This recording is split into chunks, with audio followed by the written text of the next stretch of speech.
All right. We are live. It is Wednesday evening, coming live from my basement, Joe's basement, and I don't know if Daryl's in the basement, but I'm in my bungalow. there you go. Bungalow. Very nice. You must not have basements where you are because you're like permafrost. We got some houses do, but my house has just a crawl space. There you go. Yeah. There you go. Well, it's Wednesday. Welcome, gentlemen. Daryl, Joe, how you guys doing? Doing good. Good. Pretty good. Look who's joining us right off the hop. Our friend Vaginal is back. Yeah. Welcome. You're not late, man. You were here 2 minutes before we were, so Exactly. I would argue that you are early. Yeah, that's We right. always appreciate when you're here, so thank you. So, what's it's September the 4th already, which I look back and go, where the hell did summer go? Yeah, very much so. I think the older you get, the faster it flies by. I don't know, but Yeah. Speaking from Anything- older, yeah. yeah. Anything new and exciting? You guys have a good week since last week? Yeah, it was okay. As I told you off screen, lousy football game. Being, from Saskatchewan, you're kind of born a Rider fan. That's just the way it goes. Some of us stick around for no good reason, and others decide that it's time to leave. But 58 years in, I'm still a fan. So expected a little bit better. They did great off the start of this year. They've kind of started to, Didn't the season I'm not a football fan. Didn't the season just start like in the last week or two? No, NFL just started. CFL's been going for a while. So Has it? All right. Yeah. halfway done, actually. So Really? Yeah, this was game 10 or 11 already. So out of shit. 18. Yeah. Start early up here because, it gets pretty shitty to play in Well, yeah. November. We play the important game in November in mostly outdoor stadiums, but beyond that, they try and wrap it up. They've even backed it off a couple of weeks from when they used to, so that it is earlier November. Like that makes a heck of a difference sometimes, but Sure. still, yeah. So that was my Dad weekend. my dad used to be a Bombers fan. How are the Bombers doing? Well, the Bombers is actually who just beat us, and they are now in first place. Not because, I guess partly because they beat us, but they started off the season 0-5, and they've won the last 6, I think, in a row, including this last weekend. So we went from first place to third place in a 24-hour span because BC also won. So lots of time left, but man, we just haven't looked good. We've lost. Well, we haven't won in 6 games because there was actually one tie we had. We actually tied. Even after overtime, they still ended up in a tie. So, There you go.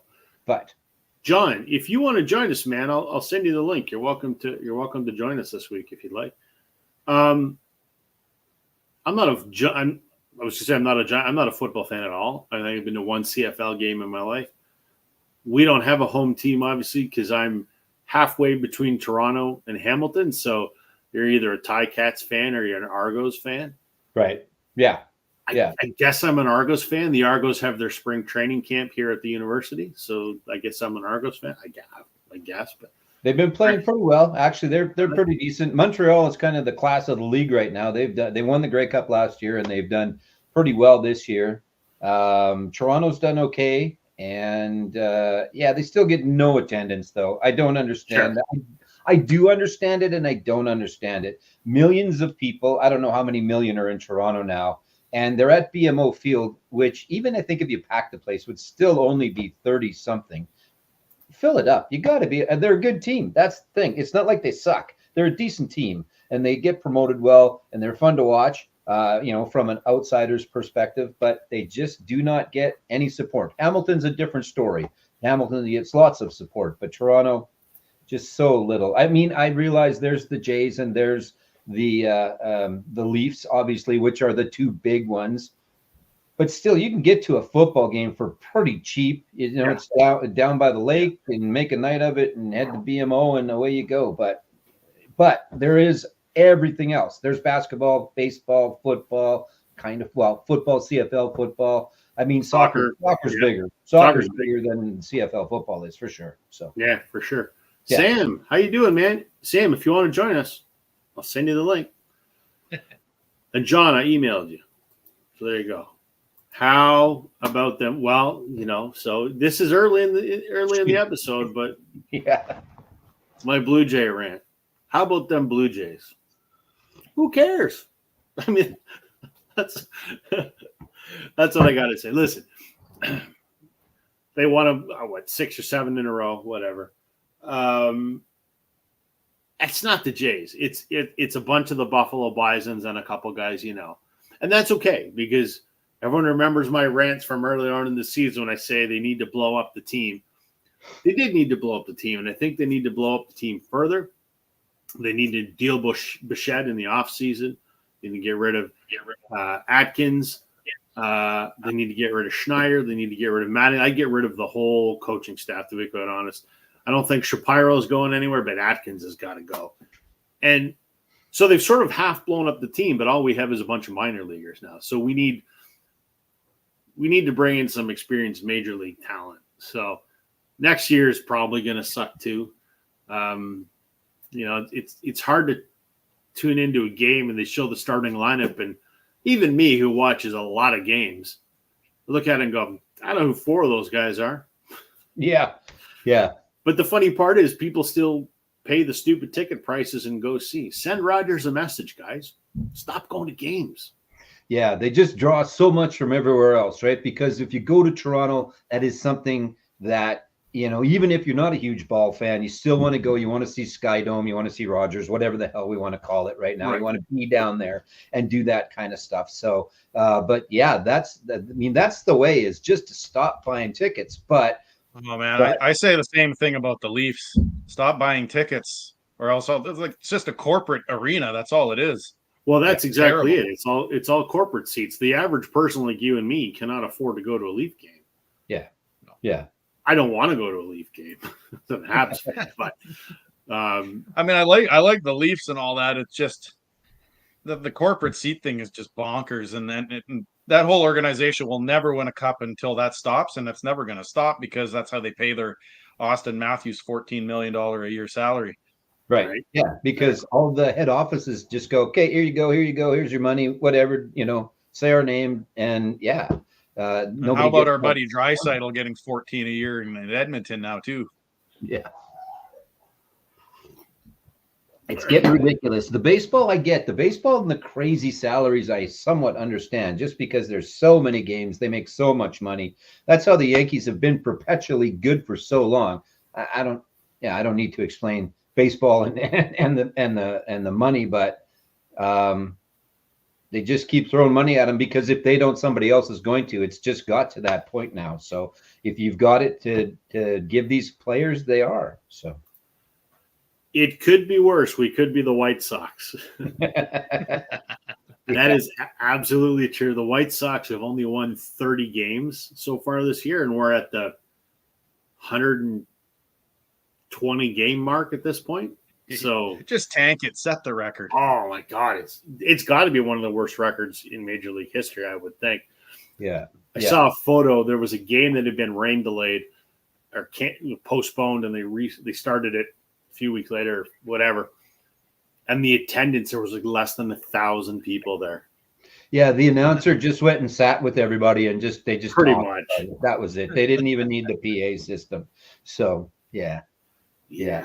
I mean, the thing with the Jays that does not help, obviously, Captain Obvious, one of these comments is they're just in one of, if not arguably the toughest division in baseball as well, right? Sure. Like you can't be mediocre. You have to be really good, and you have to beat the teams in your own division. They'd have a decent, I'd say they'd have a decent record in another division, but maybe not. But still, they'd have a decent shot at it. They'd probably be in more divisions, but in theirs, with the teams that are, what are you going to do? You're just screwed unless you're really good. But here's the thing, right? We've got the money. Rogers has the money. Yeah. And Rogers has the revenue, because you look at New York. New York is drawing from a population of 10 million people, 14 million people. Yeah. But there's another baseball team there. Toronto, the greater Toronto area, just the GTA is 7 million people. But you expand that out an hour. People drive an hour to see a Jays game. I would. Sure. That 7 million becomes 10 million. I don't know. Yeah. And so we have the population base to draw the revenue from. And Rogers has said they'll commit $200 million to payroll next year. So we got the money to compete. The problem is fucking idiot in charge of putting the team together doesn't know how to put a team together. I mean, Atkins and Shapiro they were in Cleveland before and they weren't successful there. Yeah. They haven't built a winning team in over a decade. We got the money. We just don't have the people at the top that can put the team together. Doesn't sound. We picked those two guys up the last time the Jays made a really good push for the World Series, and then they dismantled the team that same summer. Well, and here's the thing: that was a team that was put together by Alex Anthopoulos, who couldn't work. He said, "I won't work with Shapiro." He went to Atlanta, and what did Atlanta do? Won the World Series. Yeah. Yep. Yeah. As Cinderella once said, you don't know what you've got till it's gone. And that was exactly for sure. So, yeah. Yeah. We have that $700 million in Ohtani bucks sitting in a pot somewhere. Yeah, exactly. And if they need more money, just raise our internet and cable bill, right? We'll pay for it. Sure. Yeah, that's right. They're doing all the renos at Rogers Center. So they're almost done. So they did the two main ones. They're adding. This is one I don't agree with. This season, they're adding an exclusive bar that's going to be underneath the seats, but have field view. And it's a really high-end lounge, and it's only accessible to season ticket holders. Yeah. And I go, here we go, making it more inaccessible for the rest of us. Yep. Which is ridiculous. But exactly. But again, it goes back to the corporate of the Leafs, right? Where the corporations will buy those seats, and so that it screw the little guy because they get sold, so they don't care. But yeah, it's ridiculous. So if I want the stadium experience, what I do is I take my seat over there that's from the Rogers Center, and I pull it over in front of my big screen TV. Yeah. And I watch the game. And away you go. Yeah, exactly. Good stuff. Yeah, I had Rider season tickets since 2004 up until last year, and I didn't renew because they weren't playing very well, which is a big part of it. But even when you would go, there was ad after ad after ad. It was more like a friggin' ad than a football game. And there's lots of stops and starts and things like that. It's gotten better this year. They haven't won me back. I don't think I'll be getting season tickets back again next year. But I mean, based on the play alone, but still, they've done some different things in the stadium, and they've for a while, they could do no wrong. It was just whatever. And they were just living off the name and taking full advantage of the fact that people were just going. People have kind of stopped going a little bit. So it's tough. You got to get a few or enough people to do it. But yeah. That was a very long Jays rant. So sorry, everybody. We talking about the Jays. I could probably go for 2 hours. So I apologize for that. If you came here for records, we'll talk about records and music now. So here we go.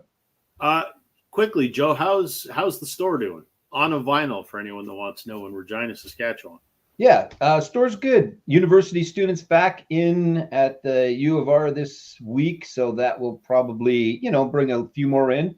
I still get people coming in that are new, which is nice. It's not droves by any means, but there was a couple people in again yesterday. Hey, saw you on Facebook, or I saw you on YouTube, things like that. Oh, good. So yeah, it's good. It's just a matter of just to keep plugging away at it.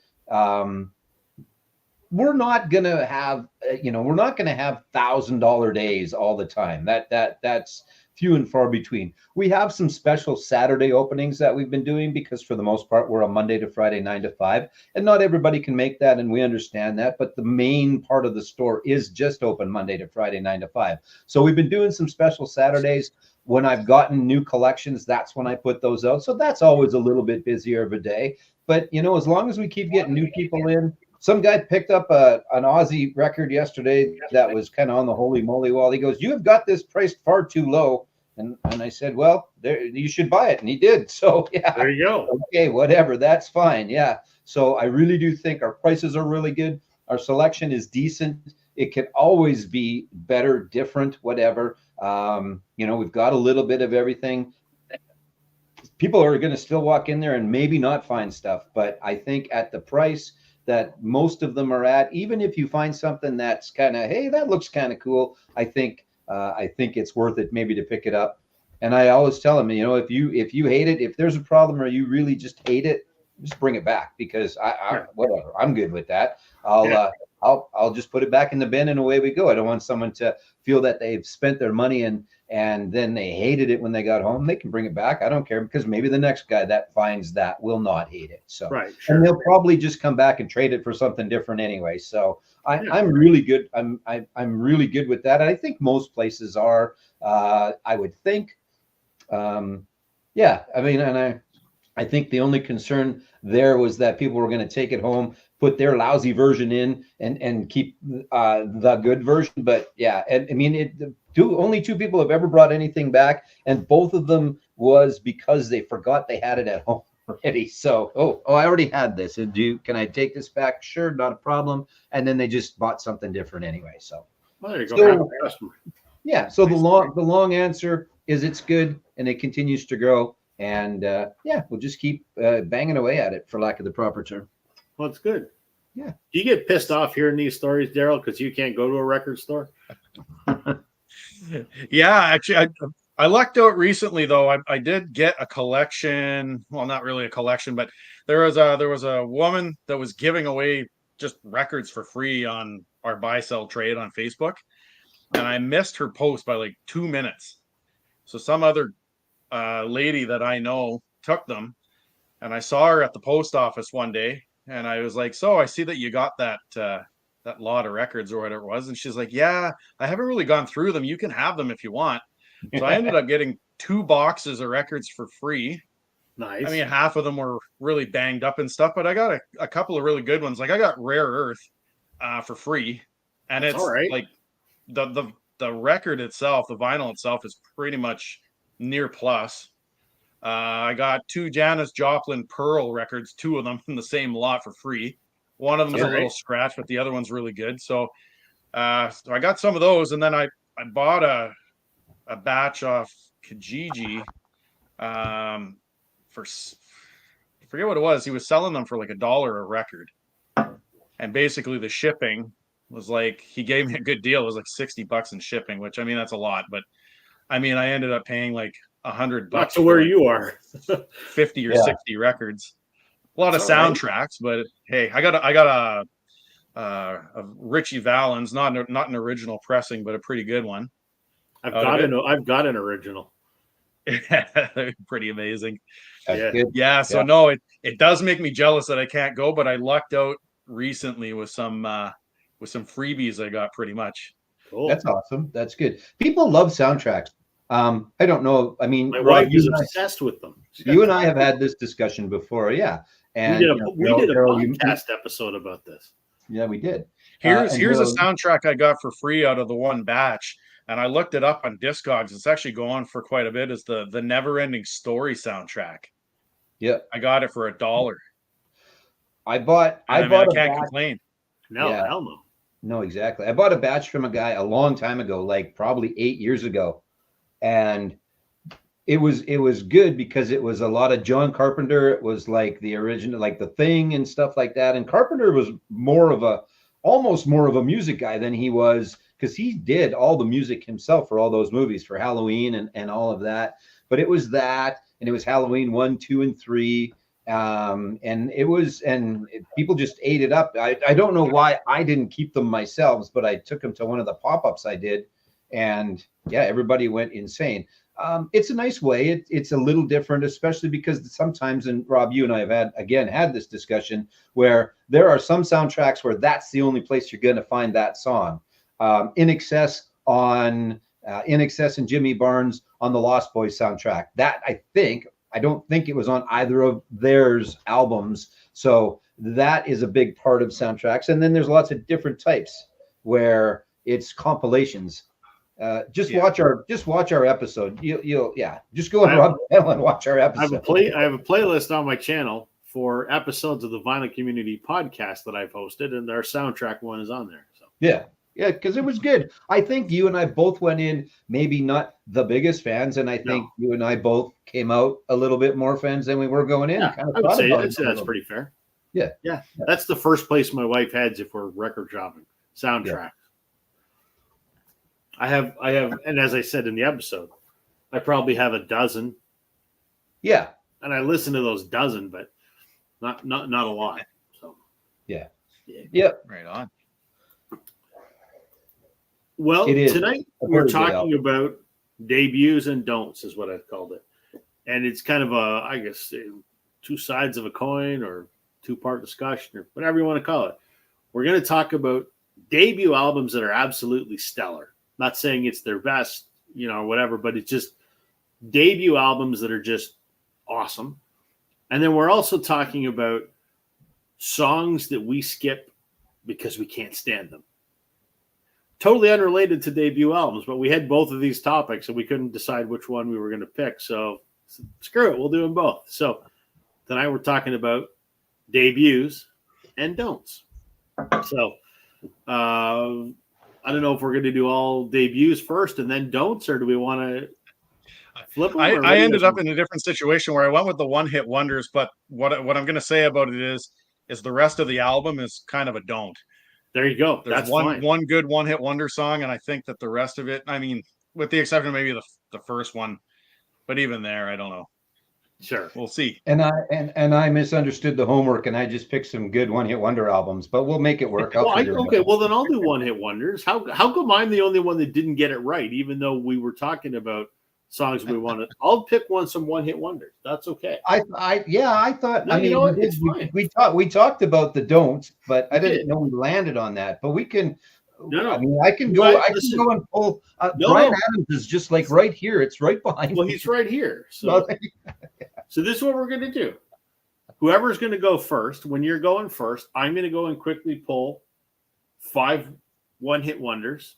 Okay. Or albums that I bought for one, whatever, so that I'm the same as what you guys have done. Thanks for making me look like a host who doesn't know what the hell's going on. Rob, you are the host with the most, man. You are the greatest. I'm just the only host here tonight, so there we go. Yeah. Well, why don't we debut with debuts then? Sure, let's do that. All right. Which one do you? I never go first because I'm the host. So which one of you guys wants to go? Daryl, go ahead. Daryl, you have the floor. I will go ahead. So this one's kind of I don't know how you explain it. It's sort of sentimental in a way. So I kind of mentioned this before when we were talking in the email one time. I haven't been to a lot of concerts. Just I grew up in Northwestern Ontario, moved down south. You went to university, I couldn't afford to go to concerts then, and then I moved all the way up here, so I haven't got to see too many. But the first concert I ever got to see, I think I was like 11 or 12 years old, and I went with my dad. We were visiting family in Quebec City, and my dad took me to an Emerson, Lake and Palmer concert. Nice. And so the album I'm going to show, I actually think that their debut album with Lucky Man, which is a self-titled one, right? For whatever reason, I'm going blank here. I think that this is a pretty good debut album. It's got some really good stuff on it. If you want to see, it's that Cotillion label on it there. Yeah. So I just like Emerson, Lake and Palmer. I'm not a completionist yet, but I have a lot of their stuff. Like I like that one. I like the Tarkus album.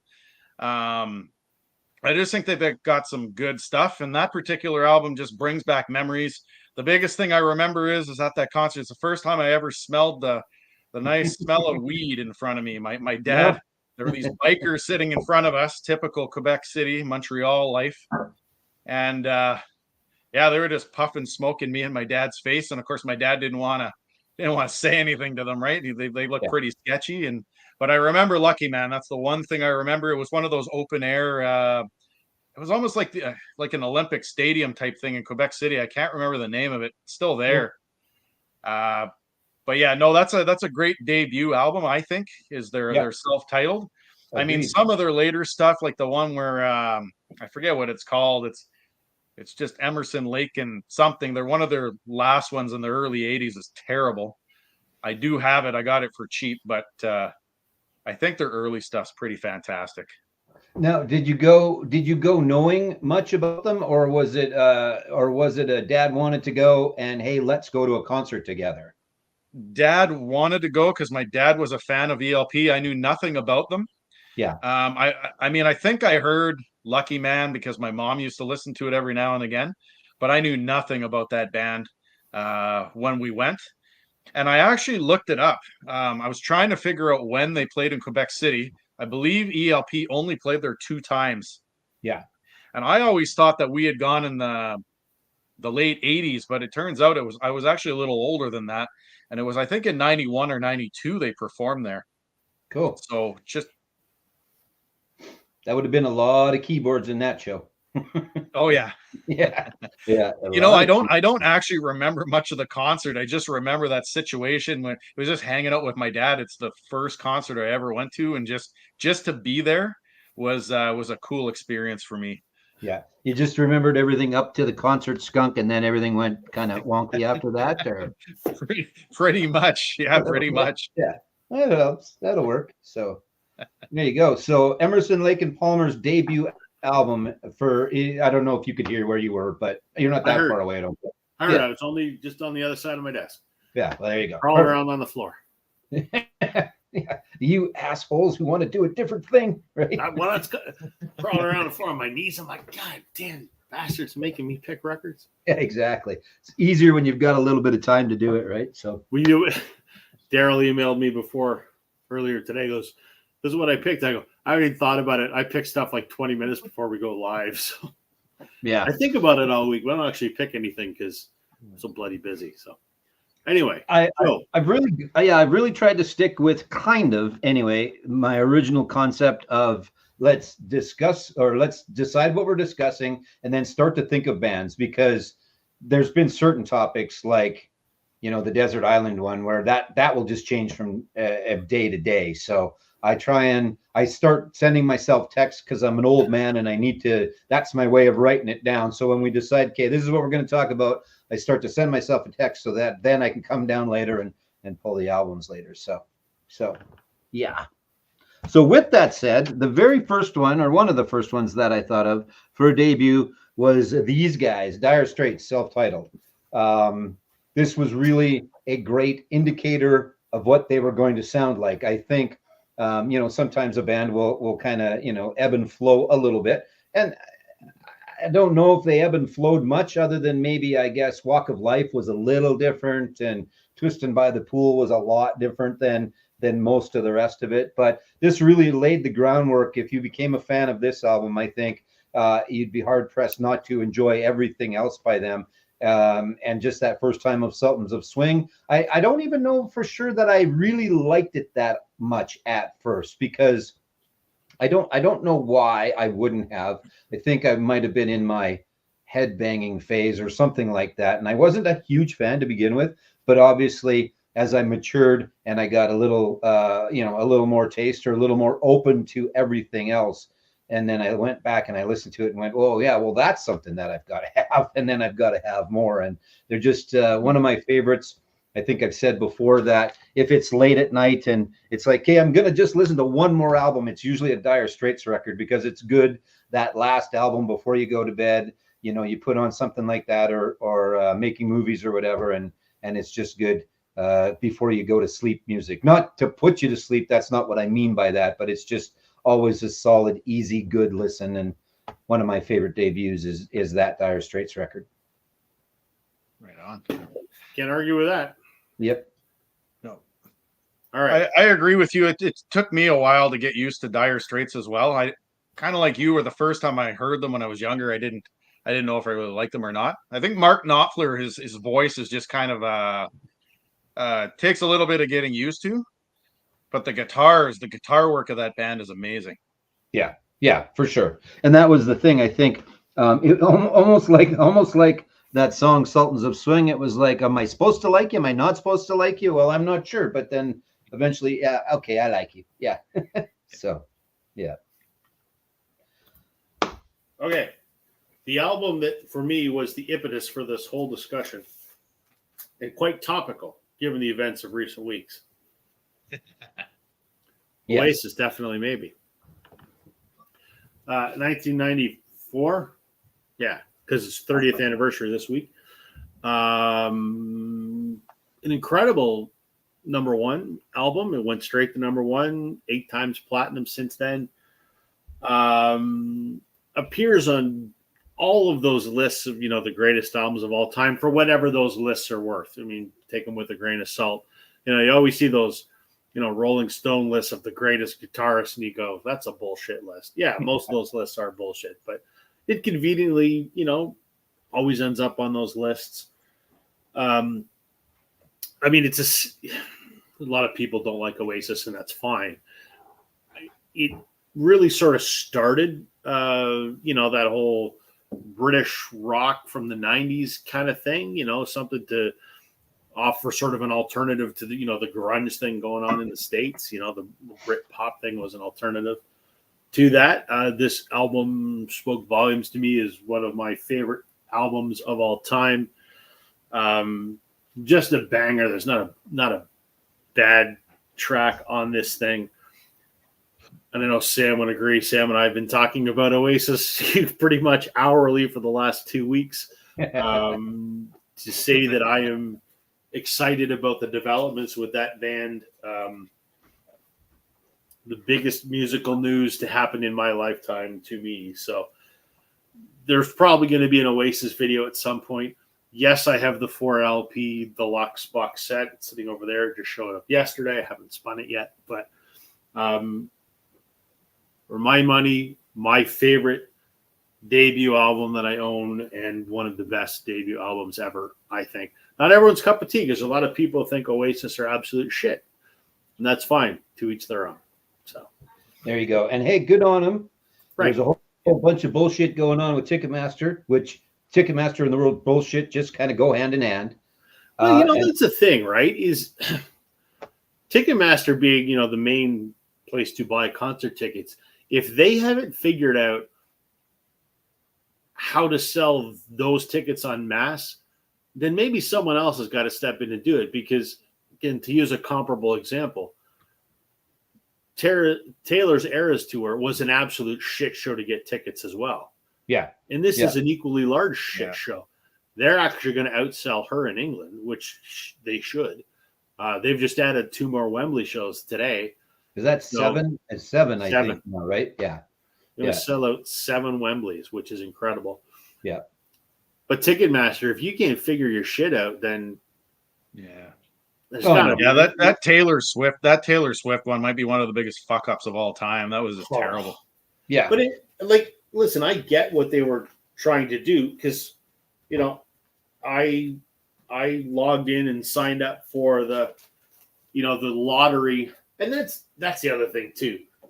Part of it's the artist, not the artist's fault, but when you know that the demand for tickets is going to outstrip the supply of tickets exponentially, I mean, what are you going to do? So yeah, they do a lottery, and people bitch and moaned about it. But I think back to when I was a teenager, you didn't buy. That's like the 90s, so there really wasn't an internet, so to speak. You would have to either phone Ticketmaster, or you'd have to go to a Ticketmaster outlet. And I remember this one U2 tour that I went to in the late 90s, maybe it was 2000. Went to my Ticketmaster the day before, because they'd give you the wristband. And then you'd come back the day of the pre-sale, and everyone's wristband had a number, and they draw a number out of a hat, and that numbered wristband was the start of the line. And then everyone behind them would line up in order of their wristbands and then circle back.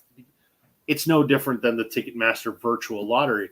It just has been magnified, because in the case of the Toronto pre-sale for Taylor, there was 6 shows, 350,000 tickets over the night she was there, 30 million people in the pre-sale. Yeah.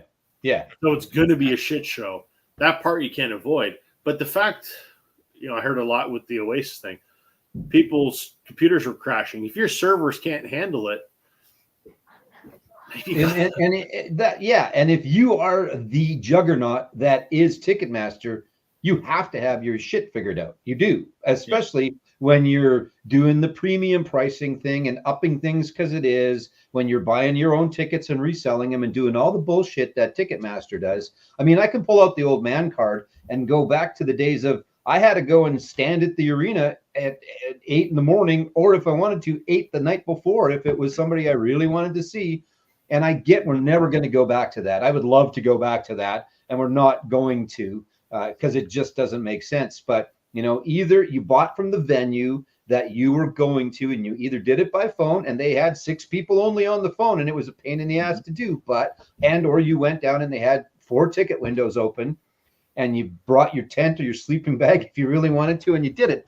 And there's no way we're going to be able to go back to that, but I would love to see it. And I think Pearl Jam tried for a couple of tours ago. They just said, okay, no Ticketmaster or whatever, you buy from the venue that we're going to. And it just, for some reason, it just didn't work. I mean, I would love for that to be the case, but it's just not going to. But yeah.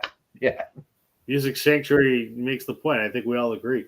There's something, maybe we're just looking at it through, you know, rose-colored glasses and the lens of time.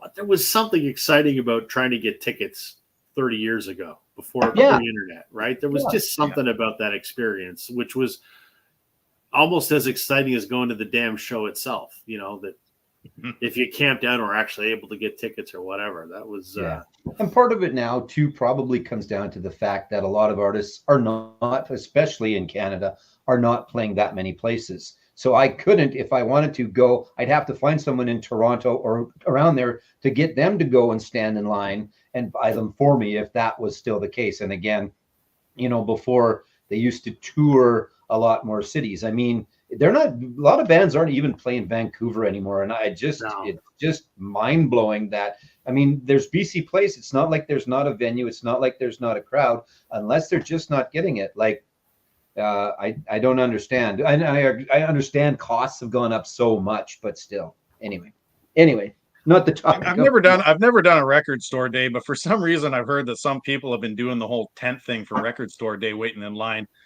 That's stupid. almost like a placeholder. Yeah. I actually don't do record store any record store day anymore for that reason. I'm like, I'm too old for that horse shit. I'm not doing that. I am not doing that. Darren, good to see you too, man. He goes, yeah, the wristbands. He did well with Elton John and Genesis back in those days. However, the mail order tickets from Ticketmaster in the 80s sucked. I can only imagine. They never did the mail order tickets. Yeah, I don't think I ever did that either. No. God, I was fortunate back in the 90s that the ticket office at the arena where my local OHL, which is Ontario Hockey League, minor league team, where they played hockey, was also a Ticketmaster outlet. But most people didn't know that because they had a Ticketmaster sign about this big in the window. So most people had no idea that it was a Ticketmaster. And it wasn't even at the front of the arena because the hockey arena was at the end of it was in a mall. Like it was at the end of a mall, so you could get to it through them. And the ticket office was actually upstairs in the mall beside the arena, and nobody knew it was a Ticketmaster outlet. So even when I went there to try and get those U2 tickets with the wristband, there might have been 25 people there. Yeah. So I lucked out. I didn't have any crazy camping stories, thank goodness. But I don't know what the answer is. There's got to be something better, but I don't know. We'll see. There's got to be a better way. Mm-hmm. Who knows what it is? Yeah.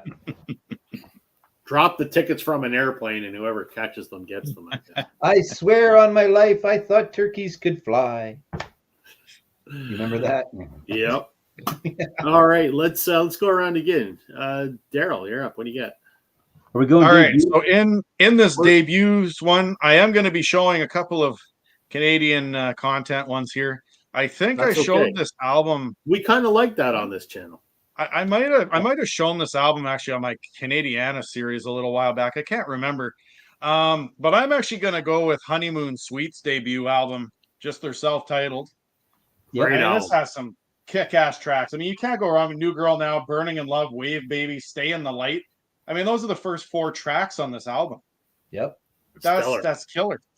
Agreed. So yeah, I mean, I gotta debut this one. Before you pull that record away, everyone should take note that those are high quality sleeves from Vinyl Storage Solutions that Daryl's got his They record. definitely are. They are. And if you want, folks, and you go to vinylstoragesolutions.ca and use the promo code Northern10, you'll save yourself 10%. Same. And all those freebie records I talked about at the beginning, I'm going to be using Northern 10 because I have to buy more. There you more go. sleeves. That's I'm going to be using Northern 10 too because I need to buy some. I do have to. Yeah, I don't know what you all think about Honeymoon Suite, but I they're a great band. Did they ever make it outside of Canada? Like, are they a thing that the Americans know? I don't think so. I don't think so. Yeah, I don't know. There's every once in a while I get surprised by that, where there is a band that I didn't think did, and then they did. They had one hit, like Mick Gilder, "Hot Child in the City" was on Beat Shazam, the Jamie Foxx show or whatever. It was on there. So I don't think, if it wasn't a hit in the United States, I don't think they would have used it as one of the Beat Shazam songs or whatever. So I didn't think that had ever made it down there, but clearly it did. Well, So- that song's a big hit in strip clubs, so you never It know. is a little bit, yes. So I've heard. I mean, I don't. Right. Oh no, I've been told. Yes. I've been told. I don't know from firsthand experience, but No idea. No. that idea. is a good Honeymoon Suite record. I have that one as well. Great one. It is, and they put on a good show too. They were always good. Yeah, and that is a killer album. That whole thing is really good. Really good. Back when they were making albums, not singles. Yep, That's true. Exactly. Yeah. Exactly. All right. Well, you got We're sticking debuts for now, are we? Yeah, sure. Why not? Okay. So back to the baseball analogies of a curveball. I'm going to throw you a little curveball, and it's Okay. going to be Garth Brooks. No fences. The curveball being the country aspect, because I think you're shaking your head. I don't think you're. I cannot imagine that you would own that record. Yeah, well, I've got the whole box set up there actually. So Holy shit. I do, and you think about, obviously, all of the songs on here, including Friends in Low Places, but everything else on here. This really started. This might be a bit of a stretch. This is the Nevermind of 90s country, where this started it, and Garth sold so many albums to everybody, not just country fans. Like, he really was kind of crossover with this one. Later, it wasn't as much, but this is a pretty killer debut album. Again, not necessarily a genre I listen to often, and I'm not sure if, I don't think, Rob, you do, and Daryl, I'm not sure if you do or not. But again, it's got Thunder Rolls, Two of a Kind working on a Full House, Friends in Low Places, Unanswered Prayers. I was going to ask if that's the one with Thunder Rolls. I do like Yeah. Thunder Rolls. That's an amazing song, and the video is actually kind of terrifying, really, if you think about it. So what they were trying to portray. Yeah, no, definitely. So again, kind of, that's why the curveball aspect because it's a little bit out of the wheelhouse, but really you can't dispute that this is a pretty killer debut album, and the guy puts on a good show. I did go see him live, and he was very, very good in concert, great to his fans, played a whole bunch of everything, and puts on a very good show. So yeah, not necessarily my go-to, but I do have the box set, which has the first 5 albums in it. So, because I do from time to time like to throw on, and I do clearly have Friends in Low Places. So What are you saying, Joe? nothing. Okay. It's just nothing. All right. Before I jump on here, we got a few comments here. I agree with Dan. Hardware store should get in the ticket game because everyone's getting nailed and screwed. Absolutely. And while you're right now, I camping just gotta go overnight, deal you with can my get hammered. So, Honeymoon Suite was another good band out of Ontario. Yeah.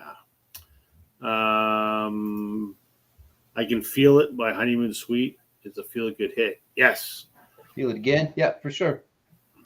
DCM said, I went to the ELO concert in Seattle on 8/27, but waited until that day to buy tickets. Got them for about a quarter of the original price.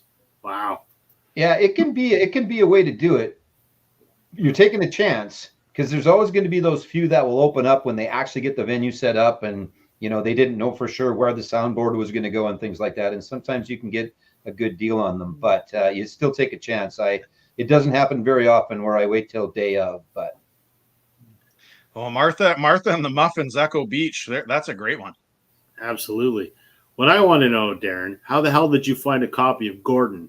I'm not a Bare Naked Ladies fan. I think they're a joke, but I've been looking for that one, and I see your point. Crazy money. Yeah, they are very expensive. I'd like to get a copy of that one though. Yeah, they're out there, but you gotta pay for it, and clearly no reissues. Whether there will be or not, who knows? With them fighting and arguing and all the bullshit. But here's when I wondered about that too. But they've reissued everything else. Yeah. So the one that came after that, the one that was the huge stunt, was the big huge album that had 1 week. Yeah. That was their big U.S. breakthrough. That's been reissued like 2 or 3 times on vinyl. So yeah, not sure. I don't know what the deal is with Gordon. It would be good to see that, though. My wife has been looking for it, and I would gladly take a copy if I found one at a reasonable price. Like I said, I don't respect the Bare Naked Ladies. I like Stephen Page. I think the Bare Naked Ladies are a joke. I can take the Gordon album with the exception of the $1 Million, man. That if I had $1 Million, I don't know what it is. I always hated that song. So you can come back to that when we talk about don't. Well, we're not doing don'ts this week. God, I got to change my banner then.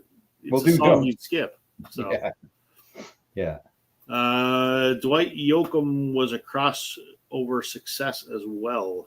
Yeah. Yep. Does the version of Thunder Rolls on that album contain the controversial verse? Do you know, Joe? I don't think it does. No, I don't think this one does. I'm not positive. Like I say, this came out of the box set that just came out not a little while ago, like a year and change ago. So I don't think it does. And it doesn't have the third verse for Friends in Low Places. I think that's only ever done live, as far as I understand. So fair enough. Yeah. I don't even know enough Garth Brooks to even know what you're talking about. So we're all good. There you go. And I know tonight alone, I've learned more Garth Brooks than I'd like to know. So okay, fair enough. John says Bare Naked Ladies' greatest hits is all he needs from them. Yeah, and that's out on vinyl now, by the way. Their greatest hits. Yeah. My band used to open shows with the old apartment. Cool. I just, I look back on the Gordon album, and you two can relate to this.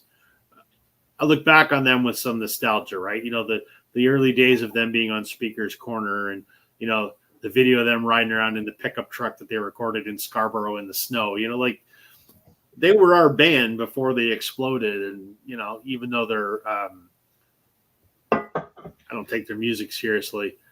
It's something about the nostalgia of that and the endless hours that I spent watching Much Music, and really Much Music made that band. So I'd like to find Gordon for those reasons. But there you go. Gordon was pure. You mentioned Speaker's Corner.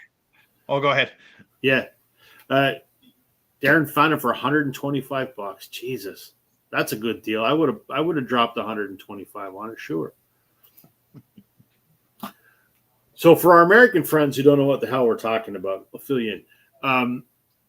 Much Music was like our MTV, and they had a cool building downtown Toronto on a street corner, John and Richmond, I think, in Toronto.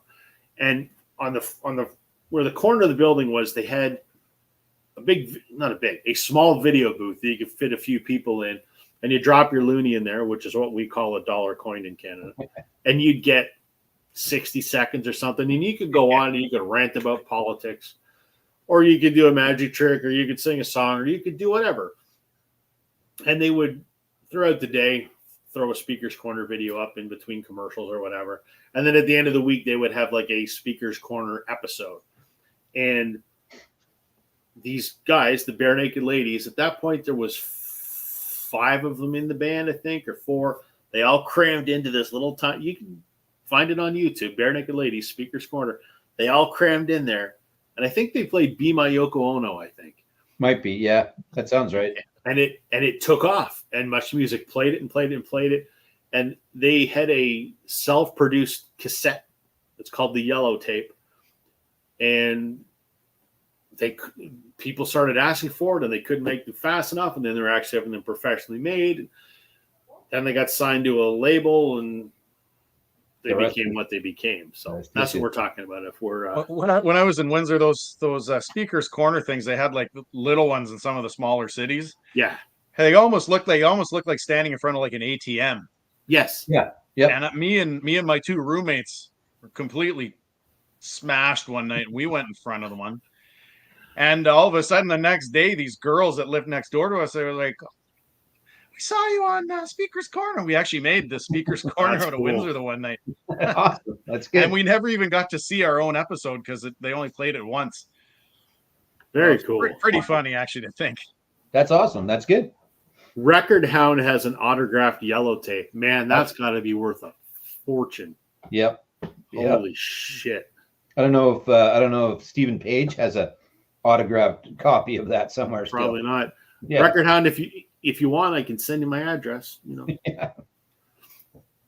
They had a nerdy quirkiness to their music. Yeah, the people loved. And what other bands use a stand-up double bass? Yeah, there was just something different about them, right? Yeah. And we've talked about before, how many times have we heard One Week and things like that. But I like Enid. I do like The Old Apartment. That's a good song. Sure. It is catchy, quirky. I don't mind them. There's certainly some songs that have definitely been way overplayed. Mm-hmm. But I just, I lost respect for them after the fallout with Stephen Page. There was two frontmen, for the folks who don't know how we're talking about, Ed Robertson and Stephen Page. Stephen Page got busted for cocaine. He's clean now, but left the band not on speaking terms. And the band continued on without him, and they're still going to this day. I don't take Ed Robertson too seriously. I mean, Stephen Page, I think, was the songwriting talent in that band. I could be wrong. It's my opinion. I've seen them after Stephen Page, and I was bored out of my mind. The only reason I went is because Alan Doyle was the opener, and I'm a big Alan Doyle fan, and my friend plays in his band, so I was there to see her and him play. But I stayed for BNL, obviously, because I paid for the ticket. I was bored out of my mind. It just doesn't cut it for me, but that's my opinion. So, let's see. Yeah, Mark, Canadian history, man. If you want, we can tell you about why 5440 is called 5440, and then Mark's going to go, who the hell is 5440? Yeah. Come back next week for that. So underrated. We talked about them. Oh, yeah. They're great. This is what BNL at Red Rocks with Atlantis Morissette opening. That would have been kind of cool. Yeah. Because that would have been prior to Stephen Page's departure. So that would have been awesome. Oh, Mark, I don't know if you'd want to have seen that, though. It was complete debauchery that night. I know I don't even remember even standing in front of that thing. I was so wasted. That's what she said. Wait a minute. What? Wait, what? Why is half the population named some variation of Gordon, Gord, or Gordy? Well, it's maybe a tax break. There's two of them. There's two of them in some bands. They've got two Gords in some bands. True. Absolutely true. Stephen Page had that Fozzie Bear from the Muppets type of voice, but it fit perfectly. Yes, that is exactly it. That's a pretty good description. Mm-hmm. Hey, do you guys know how Fozzie Bear gets to work in the morning? I'm afraid to ask. He wakas. Oh, shit. Yeah. Didn't say they'd all be good. Daryl's laughing. I'm going to keep on topic. 5440's debut is super. Yeah, I have it, and I should have pulled it, but I didn't. That is a super album. When I saw them around the Pirate Ship album, they reminded me of the Turtles. They always had great banter in a show. Yeah. And again, once Stephen Page left, they lost a little of that something. So they were inducted into the Canadian Music Hall of Fame 5 or 6 years ago. And it's the first time that they had been in the same room together in 15 years or whatever it was. They played the opening, or they played their induction, and they've never been in the same room again since. So, but to see them on stage for their Hall of Fame induction, it was magic. It's like they'd never spent a day apart. They were incredible. Yeah. So. I saw today Burton got the rights to the Guess Who. Yeah, Burton and Randy now own the trademark for the Yeah. Guess Who. So it's about damn time, and well deserved. Yeah, agreed. Yeah, I saw a couple of posts from both of them actually. So it's good. Nice. Gordon Lightfoot was Canada's main Gord. Yeah, and Gord Downey, of course. Gord Downey. All right, my turn, I think, right? Yeah. My turn? It All is. right. Yeah, you're. All right, do you want Canadian, or do you want glam rock, or country rock, or another Canadian one? Take your pick. What do you want? Are any of them named Gordon? No, but I have some of that, but I didn't post. Yeah, we got a bit of that. I'd take a glam rock one, to be honest. I would. Yeah, glam rock. I call these guys glam rock. The Darkness. Oh yeah, Yep. modern glam. Yeah. I mean, modern glam. There you go. Yeah. As I try to explain these guys to people, they're modern glam rock because Justin Hawkins, the lead singer. He is very over the top, and wears the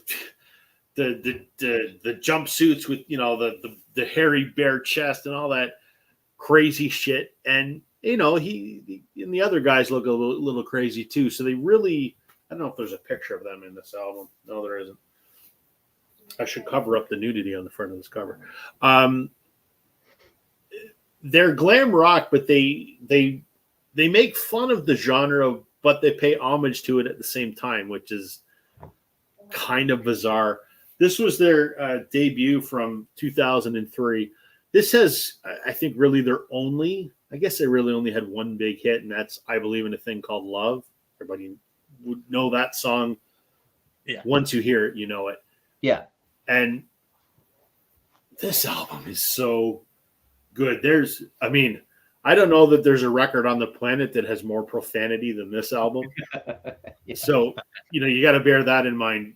You got to be used to hearing Pogues, maybe a lot, but Yeah. it doesn't detract from the music.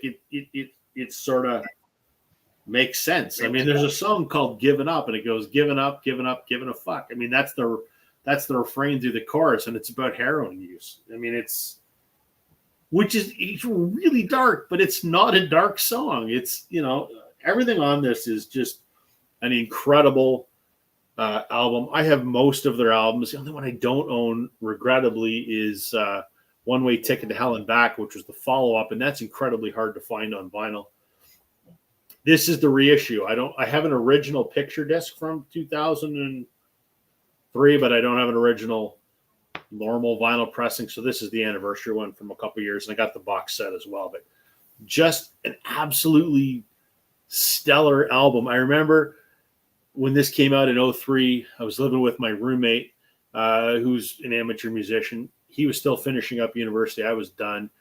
And he brought home 2 CDs one day. One was this, and the other was Jets Get Born. And he goes, "You have got to hear this record."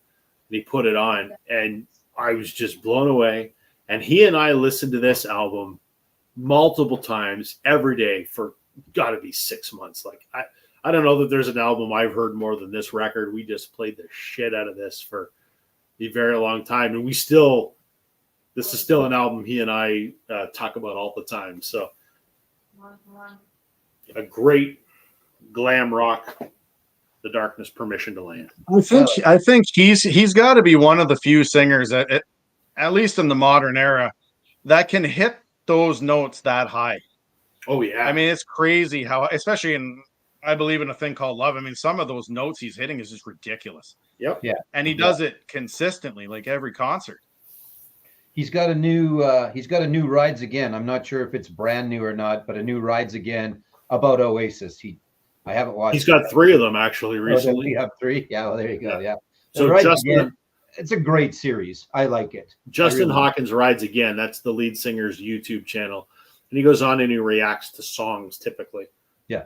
And it's funny because his persona on stage is a lot different than his persona on the podcast or the on his YouTube channel. On his YouTube channel, he is very eloquent, very well spoken, really intelligent. I mean, the man knows music theory very, very well, and he's very articulate when he's talking or reacting about song. If you're at all interested, go check out Justin Hawkins Rides Again, because it is entertaining as hell. So. And he just picks up the guitar, and whether he's practiced it or not, but I'd like to think he has. I don't think so. He just picks it up, figures it out, nails it. He just gets the song. Yeah. He listens to a little bit on YouTube, talks about it, and goes, "Okay, wait a second, how do I do that?" And then he does it, and yeah, it's a really good series. He takes a break from time to time. He gets a little off on his own somewhere from time to time, but when he's there, it's really good. I enjoy it often. Yep, me too. One of my favorite channels to watch. Yeah. Other than you guys, of course. Well, yeah. Of course, Joe doesn't make anything other than the videos for On a Vinyl. So Yeah. that's I love doing this though. I love doing good. this. Well, we love that you love it. So Excellent. Good. Few comments here. What do I think of the Matthew Good band? Never really got into them. There's nothing wrong with it. It just back in the day, I was just kind of like, doesn't do it for me. Matthew doesn't like Regina because one time he was here and someone threw a shoe at him on stage and he got pissed off and he left. And then he didn't come back for a long time. He has more recently come back because I think he's maybe fallen out of the spotlight a little bit. So you can't not play cities because you're pissed at them anymore. When you've fallen out a little bit, you got to get your cities in. But well, yeah, I have a friend of a friend that used to work at the record label, and apparently he was a bit of an asshole. Yeah, I'd heard that as well. I'm Matthew Good. And you go, great. That and a loony will buy you a coffee at Timmy's. Yeah, that's right. Yeah. Yeah. So, that gourd thing doesn't gourd me. Randy is currently touring his BTO, even though there's no Turner in the band. Yeah. He's doing BTO and Guess Who songs. He sounds great. He does sound great these days. Absolutely. He does. Yeah. Burton. Wow, no more seeing the Guess Who at bingo halls. Yeah, and that's exactly the reason that Burton and Randy did this lawsuit, is because the band that was the Guess Who was not the Guess Who. They're a tribute band, and who cares if Jim Cale and Randy Peterson owned the name? They weren't playing with the band, and even if they were playing with the band, it wasn't the Guess Who. So exactly, it does diminish the legacy. And there are people that don't know the difference. There are people that spent whatever money to go see who they thought was the Guess Who, having no idea that it wasn't the Guess Who. So yeah. X Los Angeles is a fantastic debut. I don't know that one. So you guys know that? I know of the band X. If it's the same X, I know that there's a few, but I'm not familiar with that specifically. No. Darren is watching us on his 42-inch Sony Bravia. To see my head that large, like that large, woof, that would be frightening. I'm sorry for you, Darren. That's crazy. Great quality stream. Thank you, man. Appreciate it. Would try to make it look okay, make it sound okay. One Way Ticket to Hell and Back is as great and still over the top. Yeah, that's a reference to the Darkness second album. Yeah, it's awesome. I've got it on CD, and it's the only, that Darkness album is hard to find, and so is Hotcakes, which I think was the one after One Way Ticket. So those are the only two that I don't have. I got everything else. So hopefully, because they reissued Permission to Land, maybe on the upcoming anniversary next year or the year after of One Way Ticket, maybe they'll repress that on vinyl. So Matthew was pissed that the shoe didn't fit. Matthew's pissed about a lot of stuff, I think. Public Image Limited's debut was such a departure from the Sex Pistols. I still love Pill. Yeah. I don't know if I've heard the debut, to be quite honest. Probably, but not off the top. Like I can't think of it specifically. Yeah. If we want to talk Canadian a-holes, I've heard Atlanta Miles. Well, she's got, I don't know if she does now, but back in the day, she developed a bit of a wicked coke habit and was pretty unmanageable, and unfortunately threw away what could have been a career. But I think now she's really debilitated, is she not? The last that I saw. Yep. Yeah. Yep. I've never seen her, but a friend of mine played guitar for her for a while, and apparently she was something else. She had good songwriters. She had a great voice. She had the look. She had the videos. She had everything. And that's an album I should have pulled, because her debut was by far the best, and not just because Black Velvet is on there. Is that the one that has Lover of Mine on it too? Yeah. Yeah, that's a killer song. Yeah, that's the whole album is killer, start to finish. Yep. Agreed. So Yep. the newest Darkness album sounded muddy on vinyl. I haven't listened to it in a while, Dan, so maybe I got to pull that out later this evening and give it a spin. It's been quite a while since I listened to it, so that could very well be. I don't know if I'd be able to hear it, though. Who knows? So, all right. Daryl, you want to go again? Sure. So this one here, it's kind of weird how this works out. My high school, we do Secret Santa every year, and they tried to implement a limit on what we could spend on our Secret Santa, and some staff members just didn't care about the limit, and if they liked you, they just spent lots of money. So I suppose I'm a little bit liked. In the last 3 years, I've received, I think, close to 10 or 15 records. Oh, wow. And this is one of the ones that I received. And it's what I'm going to call a twofer. Now, I don't know what everybody's definition of a one-hit wonder is, and this isn't my one-hit wonder section, but it could, I guess, depending on your definition of one-hit wonder, fall into a one-hit wonder category as well. But I call these guys a two-hit wonder, I guess, or a twofer. Now, Morten Ostad out of Norway, he talks about these guys sometimes, and he's mentioned that their later albums are better, but I actually like this one. I got it for my Secret Santa, and it's the Aha Hunting High and Low, and that's the one that has not broken wings. What is it? Take on Me. But it also has The Sun Always Shines on TV, which was a top 20 hit in North America. So I don't call these guys a one-hit wonder. And I mean, the rest of this album's pretty good. And I heard that I haven't heard any of their other albums. But I've heard that the rest of their stuff is actually better. It's just the reason that album kind of tanked later is just, it's kind of what we were talking about last week when I was talking about Hall & Oates and stuff, where that song was just so overplayed. And the video, I mean, I think it's a cool video, but some people think it's just ridiculously dumb. You know, a comic book, and they're going into a comic book and he falls in love with this girl in the cafe. And I mean, take it as it is. I think it's a good album to start, and it's unfortunate that they were overshadowed by just that one album. I understand where you're going with the two hits, because I thought about that earlier too, because there's certainly some bands are considered one-hit wonders.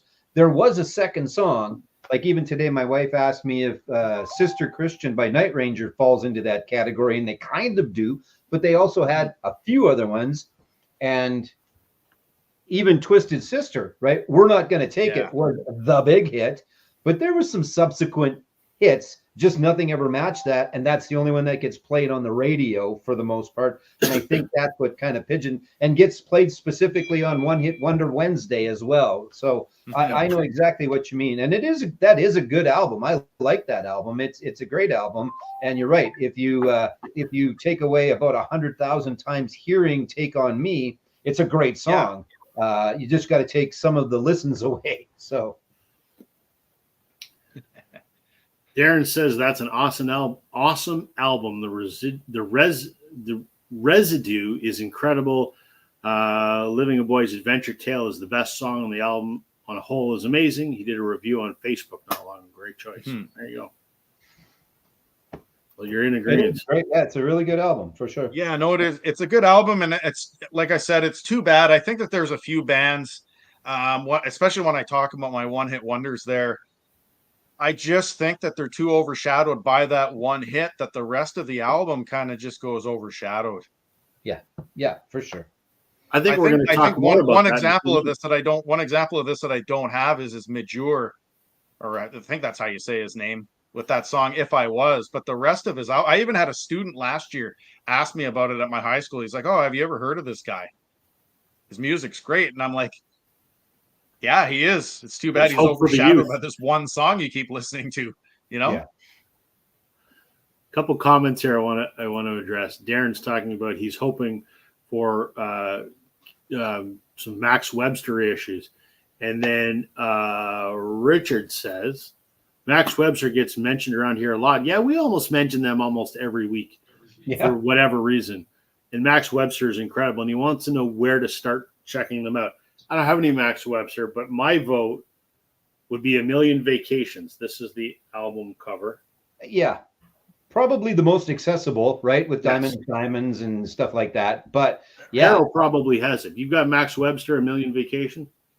I might. I can't remember if I do or not. I know I wanna get it. I have some Kim Mitchell. I got a Kimbo, a Logo, and a few others. But yeah, no, Max Webster's great. They are great. They they are are. great. Yep. And I mean, towards the end, Max Webster was just Kim Mitchell. So Yeah.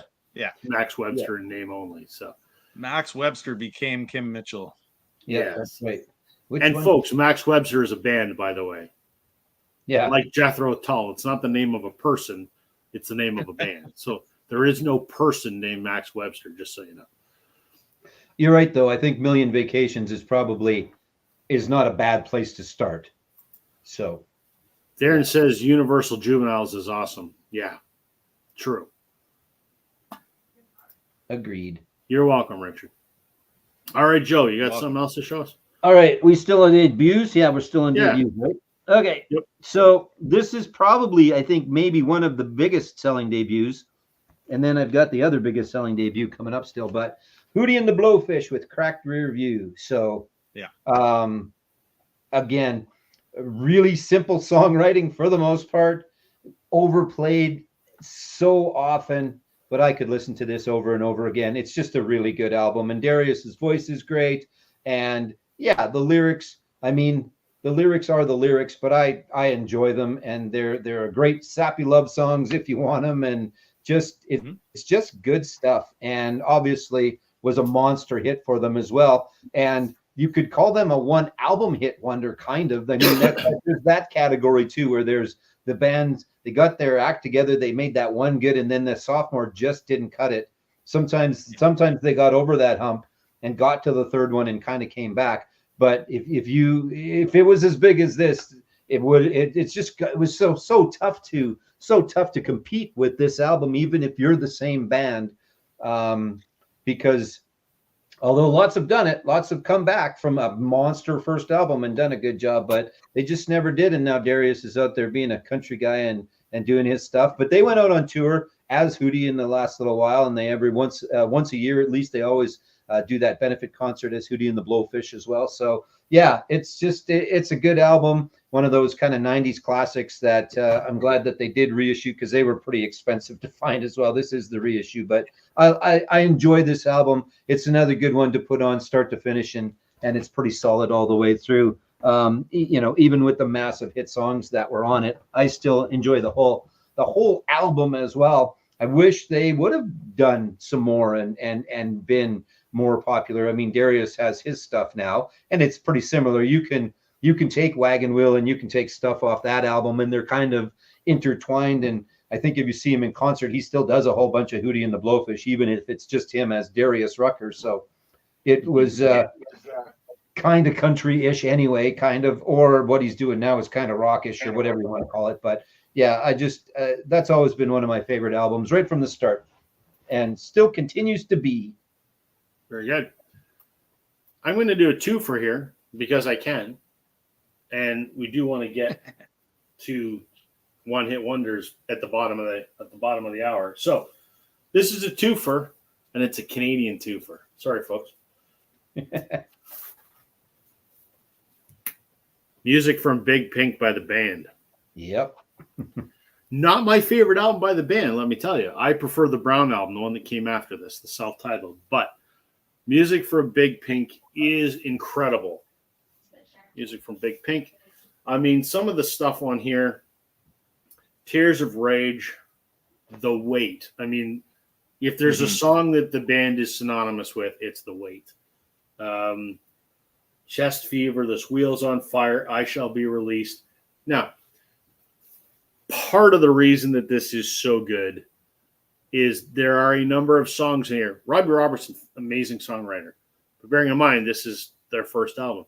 There are a number of songs in here co-written by Bob Dylan. So I'm not a Bob Dylan fan. I think him singing sounds like someone dragging their asshole across a cheese grater. But I will not dispute that he's an incredible songwriter. And, like I Shall Be Released is an amazing song. So he also painted the cover of this, by the way. which maybe says something about his painting skills, but nonetheless, I mean, argument that this may be a perfect album. It's a landmark album. So a hell of a debut, and they had some amazing albums after this. Plus the story of them getting together in the house and the whole 9 yards, right? Like it's a great story as well. The Reader's Digest version, they were Dylan's backing band when he went electric. And he used to just call them the band because before that they were Ronnie Hawkins' band, Dylan's band. And when Dylan was in his motorcycle accident, they rented this house in Woodstock, New York, Big Pink. They lived there. Dylan lived there. That's when this was recorded. There's also the basement tapes or whatever. So yeah, very cool. Yep. The second amazing debut record, and I hate showing this band now because a certain couple friends of mine in the vinyl community like to make fun of me every time I mention these guys, and I just realized that I'm wearing the shirt as well. That was totally accidental. Blue Rodeo's debut from 1987, Outskirts, an album that launched a career that has been going 30, almost 40 years. Country rock, but I hate to say that that's what they are because they're not that either. This album is really good. This has their two biggest hits on here, Try, and the other one being Rose-Colored Glasses. They sort of developed their own genre when this album came out. There wasn't anything like Blue Rodeo when this came out in 87. There's now a circle of artists that sort of orbit the Blue Rodeo universe that are of that cut from the same cloth. They've inspired a couple generations of musicians, but this album, there's not a bad song on it, is a landmark album for the latter part of the 20th century in Canada. It does sound like 1987, like, it's not timeless. There's hints of 1987 in here. There is a remixed version of this album where they took away some of the 80s studio production, made it a little more contemporary, but a hell of a damn good album. Mm-hmm. Do not disagree. Great album. There's my two. All right. So where are we here? We are everyone agreeing with A Million Vacation. We already talked this one. In this vein of Max Webster becoming Kim Mitchell, Red Rider became Tom Cochrane or whatever. Yeah, that's pretty fair. Was Don't Fight It Red Rider's debut? Yeah, and I think it was. I'm not a big fan of that album. They had others that were better. It was good. I mean, yeah, as far as Slam was a better and that's better, a little more better. Right? But still, Avenue A and Don't Fight It, still good stuff. But yeah, and it was the debut. But yeah, as far as Siam was a stronger overall album for sure. Yeah. Darren says, Hootie used to bug me in the 90s, but I'm honestly contemplating getting the 45 RPM from Atlantic just for a collectible. They are great songwriters. It's a good album.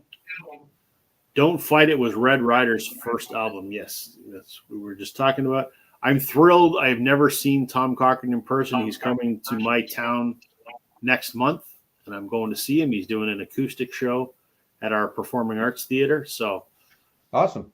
Crazy excited, and I really hope I get to meet the man. I've met a lot of great Canadian musicians, and I'd like to add that one to the list. So we'll see.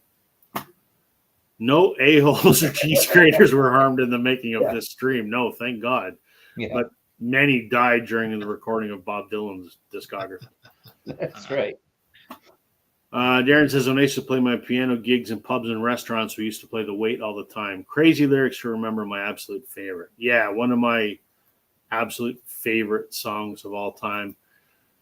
Listen, Music Sanctuary. I rarely bring them up anymore because I get ridiculed by people like Concert Buddy and others, friends of mine. That, they play the drinking game. When's Rob going to mention Blue Rodeo? They're mention worthy. That's the thing. When Damn right. That it's different, right? Yeah, it's different. They're definitely worthy of the mentions. So yeah, just keep talking about it, man. Damn right. If you don't like it, Go watch Tell us in Daryl's the channel. He comments. talks about Canadian music too. And doesn't mention Blue Rodeo as much as me. So Yeah, there you go. U2's Boy was an instant grab for me. Yeah, you know what? I'm a big U2 fan, but that album I never really connected with that album. I own it, 2 different copies of it. Just never. It's good. There's others to me but I could get why people think that. I agree. I get it, but for me, it doesn't resonate. Darren says 2 bands I never got into were Blue Rodeo and the Tragically Hip, but Try is a great song. They're almost like Crowded House. Yeah, I could maybe see that. I understand with you, Darren, about Tragically Hip. I respect them immensely. And unfortunately, not to speak ill of the dead, but I can't stand Gord Downey's voice, so I do not like the Tragically Hip at all. Ray Charles, self-titled, is great. Comeback Baby, Mess Around, I Got a Woman. Yeah. Yep. I'll enjoy seeing Tom Cochrane, and yeah, I really hope I get to meet him because that'd be pretty cool. Yeah. I mean, I don't think he's like Mr. I'm big famous rock star. Who doesn't? That's a good thing about a lot of Canadian musicians. They're pretty accessible because most of them are just people, and most of them do meet and greets after shows, and you don't have to pay for them. So, Yeah. hopefully, if it happens, you'll hear about it. So, Excellent. all right. Do we want to do one more lightning round of debuts, or do we want to jump over to the one-hit wonders? We can do one more of debuts if you want, and then I got a couple that we'll do if you want to do it. Yeah, I'm gonna do a 2 for that. Yeah. All right. Yeah. You're up then. All right. So we can do this in the next 9 minutes, and then we'll jump over to right. So I've championed both of these next albums in some of my videos previous to this.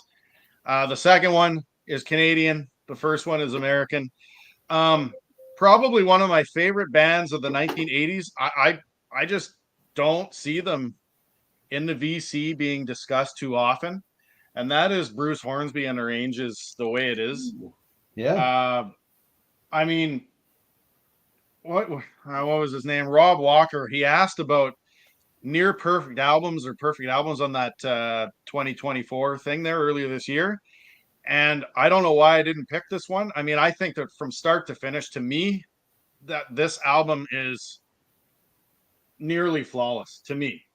I like Bruce Hornsby. I mean, he's one of the only people, maybe other than Phil Collins, that can use a piano the way that it should be in pop or rock music.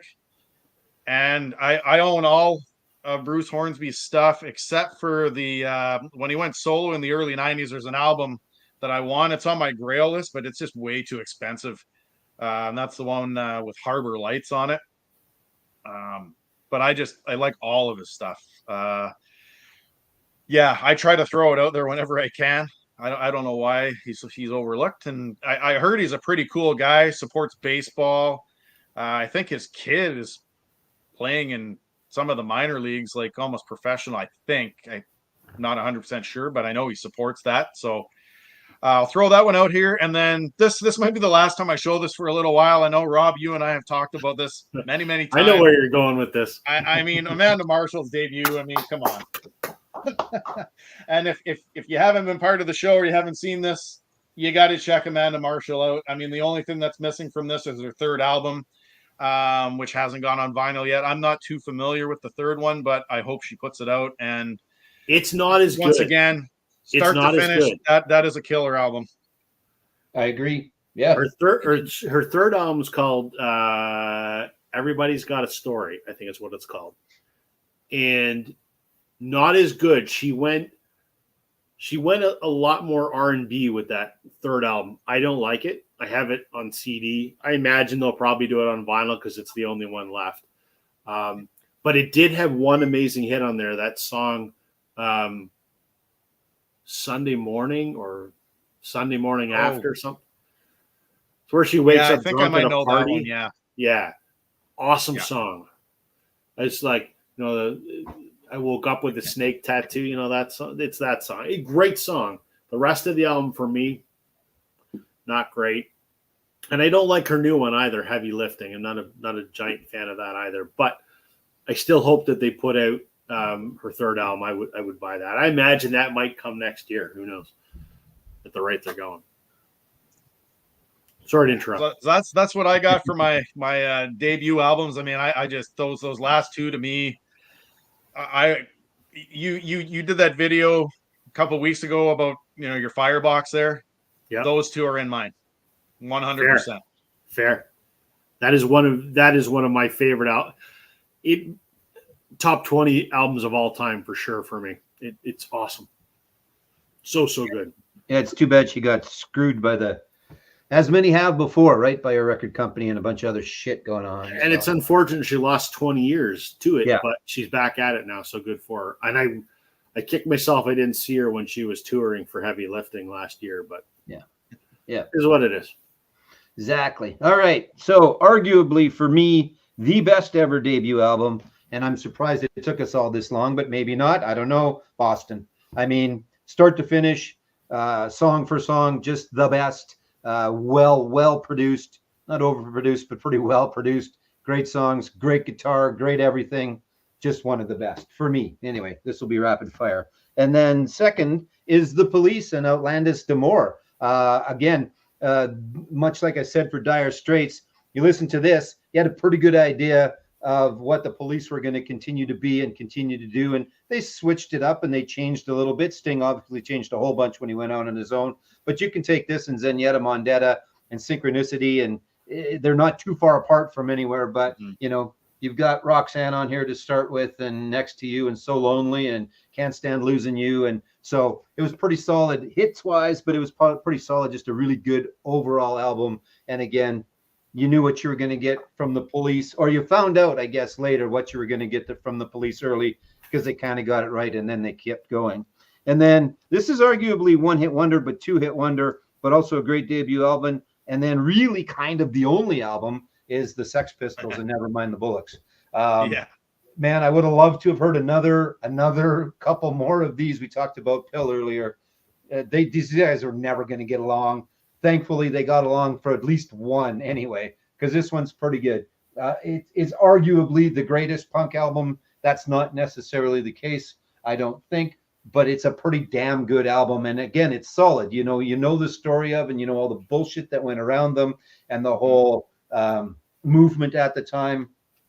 But it's a pretty damn good album besides Anarchy and God Save the Queen. There's a lot of other really, really good songs on here. And like I said, kind of arguably the only album from them. There was some other stuff, Great Rock and Roll Swindle, things like that. But that's a pretty good out of the gate. And unfortunately, then the gate closed, and that was all we really got from them. But I'm glad they got to that at least and got that one out. So Darren wants to know what pressing of that Police record is it? Canadian? First press? Yeah, Canadian. Most of mine, almost all of mine are Canadians. And this is, I think this is first. I think. I'm not positive of that, but I think it is. But yes, Canadian version. So yeah. But great stuff from back. Like that is high school drinking days music for me, that Police stuff. So yeah, that's always a good thing too. Not that I was drinking in high school, because I would have been underage at that point, but my friends were. So when I was at the parties and watching them and being the designated driver, I often played the music of the Police. And also, to our American friends, the drinking age is lower in Canada than it is in the U.S. Yeah. Even lower in Quebec. Not as low as when I started, but anyway. Yeah. All right. I got just one more debut to share. 1993, Sheryl Crow's Tuesday Night Music Club. Fantastic record. My favorite song of hers, Run Baby Run, is on here, but the hits, Leaving Las Vegas, Strong Enough, Can't Cry Anymore, All I Want to Do, and I Shall Believe. I mean, holy shit. So that's one, two, like what, five huge hits off of the debut album. Fantastic. This was pressed for the very first time on vinyl 5 or 6 years ago. For Record Store Day, and it's a colored vinyl pressing. I know Music Talk with John has one and likes to rub it in my face that he has one. This is the reissue from earlier this year, and it's on like a blue marble vinyl, but looks black, but it is a dark blue. Not the same blue that they did the Record Store Day pressing on, but a great debut in my mind. So A buddy of mine, he and his family were just at Pink in Edmonton, and Cheryl opened. Said she was fantastic. That's cool. 60 something, looking 40 something, and acting 40 something, and that she sounded really good. He also did say Pink was pretty fantastic as well for those Pink fans in the house. But yes, it's the reissue, Darren. It sounds fantastic. This was remastered by not that I'm one of these people that cares. Remastered by Bernie Grundman. So that means something. I'm guessing the audiophile people rave about his work. So my ears aren't good enough to tell you that it sounds awesome, but I think it sounds awesome. So there you go. Sheryl Crow is good, and she did a song for Point Break, that soundtrack. She did a really good song on that one too. I think it was Point Break or something else in the 90s. Maybe she's done kind of underrated. She's done a few soundtrack songs, but I love all of her stuff. The most recent album is okay, but the early stuff is great. The rumor is that the Globe Sessions might come out this year on vinyl. Fingers crossed. So we'll see what happens. Awesome. All right, that's debuts. We got a little bit of time. Let's talk about one-hit wonders, or records that really only have one song on it that anyone gives a crap about. However you want to interpret one-hit wonders. So there you go. What do you got for us there? All right, you want to do this in twos or one at a time, or how do you want to do this? How many? I got like 5 or 6 here. So yeah, I got 5. So let's just go one at a time, and we'll see how we do. All right. Before I start, I just want to go back, Darren. Yes, I appreciate the positive feedback.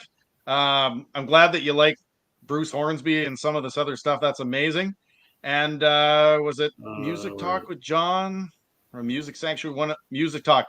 I apologize. I actually can't believe I forgot Billy Joel and Elton John when it comes to piano and rock. Jesus, don't say Billy Joel, because then Music Talk with John's just going to appear. That's what happens every time. It's like if you say Beetlejuice 3 times, Beetlejuice appears. So we'll go one at a time here. I'm going in chronological order. I just couldn't do this one-hit wonder list. I mean, I guess everybody has their own interpretation of one-hit wonder, but I mean, Iron Butterfly to me is a one-hit wonder. But the In-A-Gadda-Da-Vida album, that song, I've got the one with it's all one side there, the 12-15-minute version. I had wanted this album for so long, and I was struggling to find it, obviously, because of my location. And then when I was in Southern Ontario, I found it. I think I got this for like $10, pretty good quality. I think it's a really good album, but I mean, really, who knows the rest of Iron Butterfly? I mean, unless you're a Iron Butterfly guru, it's In-A-Gadda-Da-Vida and then whatever else they wrote. Yeah, pretty much. That's fair. Yeah, that's fair. In the Garden of Eden, right? Wasn't that the one from The Simpsons? Yep. Yeah. All right, Joe, what do you got? All right, first up, I'm going to go with if the Police got played at the drinking parties, this got overplayed at the drinking parties, and is The Monks. If you can consider, I think in Canada anyway, I don't know about the rest. Like, I don't know in the United States if The Monks and Drugs in My Pocket was a single, but it was here anyway, or in Saskatchewan. And then Nice Legs, Shame About Her Face a little bit. But for me, this whole album, I love this whole album. It plays like a greatest hits because I've just listened to it so many times. I don't get sick of it though. It's catchy. It's that power poppy, punky, whatever you want to call it. But it's just a classic album. It's a lot of fun. It's good stuff. It's well written. And like right down to everything like Spotty Face and Drugs in My Pocket and Bad Habits and Inner City Kitty and just everything on this. I really, really like this album. But for me, it's a one-hit wonder, I guess, because of Drugs in My Pocket. So it was both a debut and a one-hit wonder with the Monks and Bad Habits. It's again, if the Police got played at the parties, the Monks got played before the Police and after the Police. It was just a staple, at least back in late 1970s when I was in high school. So there you go. Yeah. All right, I'm going to do something oddball here, but you guys might know this. The Americans will not have heard of this in a million years. You guys remember Showdown, the rodeo song? Yep. Yeah, I just sold one of those the other day at the shop. People still looking for that. Oh my god! And this is like a $2 record. So Yeah, Showdown was, I think they were from Regina, no, Leduc, Alberta, yeah, which they were is Alberta. Yeah, which is where the Edmonton International Airport is. These guys were in the '70s, and you know it's cowboy music, but they had a song called the Rodeo Song, and suffice it to say, it kind of goes along the lines of it's 40 below and they don't give a fuck, got a heater in my truck and I'm off to the rodeo. Here comes Johnny with his pecker in his hand. He's a one bald man and he's off to the rodeo. It's a novelty song. Now, my story for this is in grade six. So that was 40 years ago or whatever for me. I don't know, no, 38 years ago, whatever it was. Me and my buddy Graham, who's still my best friend today, we had another friend named Ron, and he was a little bit crazy. But he would always walk around singing the rodeo song. I had no idea it was a real song. No idea. And then fast forward to when I was in my 20s, I was working at Canadian Tire and was out at the hot dog cart for lunch because every Canadian Tire has a hot dog cart in front of it. Having a hot dog with my buddies that worked in the auto parts department. And he starts singing the rodeo song. And I said, holy shit, Paul, is that a real song? He goes, yeah, man, that's the rodeo song by Showdown. And I went, never heard of it. Can't look it up because this is, like late 90s or whatever. There really wasn't internet for most people yet at that point. So I would go to record shows looking for this. And I finally found it a few years later for, $2. And I bought it and I'm thrilled that I did. It's purely a novelty song, and I put it on every once in a while. And my buddy Graham and I laugh our asses off. Yeah. Oh, it's stuck in my head now. Now that you put it in there, it's stuck in my head, and I can sing all the words, all the dirty words, and all the clean words. And the funny thing is, on their follow-up, they recorded a novelty version of this song, a more novelty version. Everyone knows Alvin and Simon Theodore, the Chipmunks. Well, they did the same thing where they sped it up and they called it the Canadian Beavers, and they did a Canadian like a Chipmunks version of the song as well. And I have that too, just for shits and giggles. So yeah, it's a good song. I mean, I don't know, to call it a good song is weird. It's a fun song. A good song. Yeah. Yeah. It is a fun song. All right. A few comments here. Whereabouts are we? Tracy Chapman had a stellar debut. Yes. I just listened to that today. Yeah, that is a very solid album. Darren thinks that's being reissued this year. That would be cool if it was. Aldo Nova Fantasy. I can't get into the rest of the album at all, but there you go. Mm-hmm. As a piano player, Darren is biased towards Bruce, Billy, and Elton. Understandable. And I got a DeVita. Now it's an interesting choice. Speak of. There he is, John. Cheryl had an unreleased album which contained the song Hundreds of Tears from the Point Break soundtrack. She thought the album was overproduced and thought she was capable of better. Yeah, I heard about that long forgotten unreleased album. Hopefully someday it makes its appearance, maybe some kind of archival thing or whatever. Who knows? Aaron says, oh my God, Joe. The funny thing is that Bad Habits album is virtually impossible to find sealed. I'm so happy you mentioned that. Skylab. I don't know what Skylab means, but it's just the last song on the album, and it's almost completely different than the rest of the album. But it's a fun album, that's for sure. I should have pulled this because I have it. Yeah, it was possible. Yeah. And that's a great rest of that album too. Like it's one of those where we all know the hit, but the rest is a pretty decent album too. Yeah, that one was in my hand for a little while this afternoon. That reminds me, I should have also then, this one always makes me think of My Sharona by the Knack. I should have pulled that too, but yeah, it's kind of that same kind of thing. But Beat Goes On, Switch and Glide is way better. It's awesome. They're a band from Burlington, Ontario, and they're still around doing, the rib fests and that kind of thing. So yep. The rodeo song is a classic. Reminds me of I Want to Be a Cowboy. Yep. King of the VC says he has a bootleg of the unreleased Cheryl album. Really? I didn't know that such a thing existed. I may have to see if I can track one of those down somewhere. My brother in Saskatoon won't give back my Canadian OG Chapman first album. He realizes what a used copy goes for, and mine's in mint shape. Go break into his house and steal it back. I'm selling one at the store. And I have Expensive? 50. That's not bad. No, it's not. It's not. And it's a little under kind of Discogs median or whatever. And it's in really good shape because I honestly did just listen to it today. Cover's decent. It's got a little bit of ring wear, but yeah, that's about what what I think it should go for anyway. So some go for a little bit more. But. So for folks that want it, reach out to Joe at On a Vinyl, call the store, offer to bribe him, sell, offer to give him a ton of money and pay shipping, and maybe he'll ship it to you. Yeah. A one-off, because the friends and family discount here on YouTube. Yeah, that's right. You have a copy too, eh, John? How am I going to get a copy? You should burn it and just send me a burnt copy. There you cool go. With that. Exactly. Not that I'm advocating music piracy, because that would be wrong. That's right. Not sure if I know this or not, but Cheryl was involved. I assume you mean involved with a guy called Kevin Gilbert, who wrote a number of songs in her first album, but also auditioned for Genesis when Phil Collins left. Did not know that. I don't know if Genesis could have gone on losing Peter, and then if that, I don't think there could have been a Genesis after both of those guys gone, but still. Gary Newman had 22 studio albums outside of Cars. I had no idea.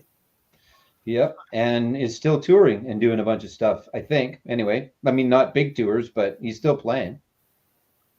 This two-way army stuff pretty cool get too. In contact with you, Joe. It's sold already. Actually, I should have said I'm selling. It's already sold. Oh, see, you got people's hopes all excited. Yeah, it's in the back for. Yeah, sorry, I apologize. If I come across another one, though, I will keep it in mind. I don't see it often. That's for sure. I don't know that I've ever seen one anywhere. I don't think so. I've got mine and that one. Yeah. Anyway. Fair enough. All right, Daryl, you want to go again? Yeah. So you inspired me with your novelty song there. Okay. So I just pulled this off my shelf. It's not a one-hit wonder, but I just wanted to show it just for fun. And then I'll get to my one-hit wonder. But I don't know if you ever heard of this. My dad used to have a copy of this. Dr. Dave's Vanna Pick Me a Letter. It is a knockoff of the box tops of the letter, and he just sings about Wheel of Fortune. It's like one of the dumbest songs ever, but I thought it was funny. It's a 12-inch, that one. It's over there. But yeah, no, my one-hit wonder, my second pick, I think it's 1970 or 71, might be 72. Anyway, Paul Carrack went solo later on, of course, Mike and the Mechanics fame. But you don't see this in the VC too often, but the band Ace that he was in, the British band Ace, and How Long, I think it's a fantastic song. The album's pretty good, and I love playing soccer, so this cover kind of suits me. It's my favorite sport. I just had to throw that out there, but kind of a cool, it's a plain cover, and it's on some Anchor label. Never seen that before, but yeah, no, Paul Carrack, I have one of his solo things, and Mike and the Mechanics I'm a fan of. So, I mean, just the whole phase through from start to finish for Paul Carrack. I like him. I just like his voice. I think it's a cool album. I've seen him in concert before. He played with Ringo Starr's All-Star Band. No way. Yeah. That's pretty cool. Yeah, so I don't know. You don't hear Ace too often. I mean, usually they're on those compilation albums and stuff like that. And my dad used to have some compilation collection, 20 CDs. Have a nice day, I think it was called. It was 20 CDs of 70s one-hit wonders, and I believe that was on there. So my dad used to play it quite often. So yeah, no, Ace, and an Ace album is what it's called. Very good. Cool. I've got that one. Yeah. If Rob Walker is watching, here's a question for the 2025. What's the thread? Vinyl tag. Vinyl tag. Vinyl tag. The best generation or the best decade of one-hit wonders, because they're definitive. There's a lot of great 70s one-hit wonders and 80s and 90s. There's a lot of one-hit wonders in the 90s too. Absolutely. And then after that, probably. But that's the ones that I can think of. And there was certainly 60s, but I'd be hard pressed to say there was a ton in the 80s, but there was a lot of really good ones in the 70s as well. So Very true. yeah. All right, Joe, what do you got for us? All right, what do I got? I'm going to do this one. Speaking of a 70s, late 70s, the Vapors and Turning Japanese. From the first time I heard the beginning of that one, it was for me. It's been great, and I've listened to it all along. I continue to listen to it. They have a couple of albums. This is really the only one that ever did anything. We've got the second one at the shop. Actually, I listened to it, and it's decent. It's okay. They didn't stray very far, but really, it was Turning Japanese, and then it was in Gung Ho, the one with Michael Keaton, the movie, which helped a lot as well, I think. But I think it was a pretty decent hit before that. But yeah, fun song. Kind of definitely falls into the power pop genre, which I'm a big fan of. And the rest of the album, again, is pretty decent. The second album is good. It's similar. It's not as good, but the big hit, obviously, Turning Japanese, and then after that, the rest of the album is pretty decent. So, and I'm not sure if there was more than two. There was certainly two. There may have been a third, but I don't know if you need it that badly. If you have the first one for sure, and maybe the second one. So, Fair enough. That's a good song. It's a funny song. yeah, I love that. I just love that little jangly guitar or whatever you want to call it. It's just, yeah, right from that first kind of, right from those first notes. So I think these guys are a one-hit wonder because I can't think of another song they did. I mean, it wasn't really my scene, but Blind Melon and No Rain. I mean, that is a monster hit from, 90... Yeah. 92? I don't know if they had any other big monster hits, but I don't think so. I don't think so. And then what's his name? Shannon Kuhn, I think was his name. He died of a heroin overdose years later. So, everyone remembers the video, right? It's the girl in the bee costume. The girl in the video in the bee costume is not this girl, believe it or not. There's a whole story about that, but so No Rain. Love that song. This is actually a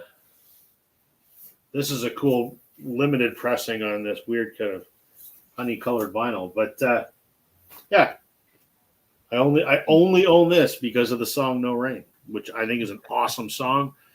I would not call myself a Blind Melon fan by any stretch of the imagination. So yeah, and that song one-hit wonders get overplayed so much. That's part of their downfall. Sometimes maybe it's like, okay, just leave us alone and stop friggin' playing us for a while, and maybe people will learn to appreciate some other things that we have. But that is one I don't know. I need to hear a whole bunch more. Now, I'm not sure of the album because I don't have that one. And have you listened to it recently? What is the rest like? Fine. Like it sounds like early 90s, Sure. Alternative. All you got to say is early 90s. Right. So, yeah, that makes sense. It's exactly as advertised. Anytime I put this on, my wife goes, "Oh, shit," and then she leaves. She knows No Rain's coming and she hates it. So, yeah. Their album Soup is great. Fair enough. I haven't heard Soup, and I'm not a Blind Melon fan, but I maybe I've heard another song of theirs, but that's the one you hear all the time. So I'm going to call it a one-hit wonder. So let's see here. You got a few comments. Paul Carrick gave me a Phil Collins vibe in the 80s, minus the drums. Daryl, you're knocking it out of the park. We have the same taste. The Vapors is an amazing album. Never heard the second one. And then he goes, "Sorry, I meant Joe." Yeah. Joe. Yeah. Joe. How about Flash in the Pan?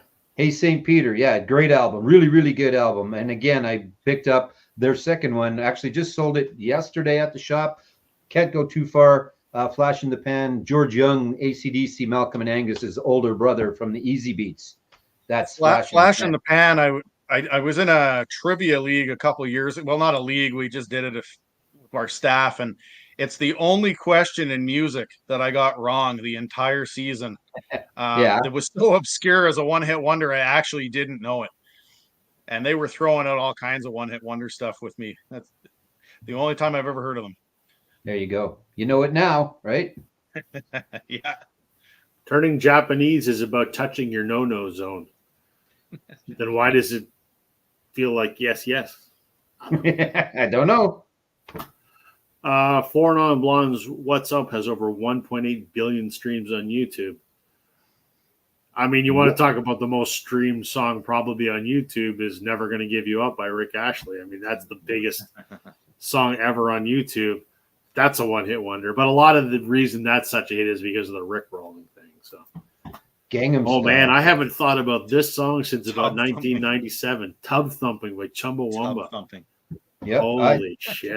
I still like that song. I mean, it comes up every once in a while. I wrote a parody version of Tub Thumping because the Riders played Toronto in the 1997 Grey Cup. So it was all about Flutie getting knocked down and not getting back up again. And they played it on there. They played it on the radio. The guys in the morning show voiced it and did it. It was pretty good. But yeah, it's fun. I don't know about the rest of that album though. It was nothing to me anyway. It was nothing like the rest of the album, and I wasn't all that thrilled with it. But Tub Thumping's pretty cool every once in a while. It's stadium, man. Joe, you talked about the Police and the Monks being kind of like the drinking anthems back when you were younger. That Tub Thumping was like the drinking anthem in university for me. Like everybody was. Yes, yeah, that was a big deal. You and I are about the same age, Daryl. Exactly. That was the song. Yep. Yep, for sure. All right. We got time to go around again. If you want to do a twofer, do a twofer, whatever. Sure. All right, I'll do a twofer, and then I have one other one after that. All of mine are 80s going forward. Now for some reason, I don't know what it is. I just like this particular song, Whisper to a Scream, and Icicle Works. I don't know if you guys are familiar with this one, but I mean, once again, it's just obscure 80s music, not overplayed. There's just something about it, kind of more, just a more mellow one there.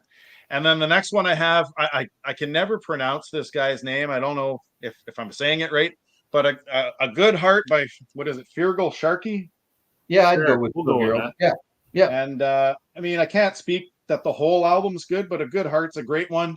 On my grade 8 Toronto trip, we went from Red Lake, Ontario, that's where I grew up, to Toronto. And on the flight from Thunder Bay to Toronto, I had a cassette tape. It was a compilation, and I remember that one from that compilation tape.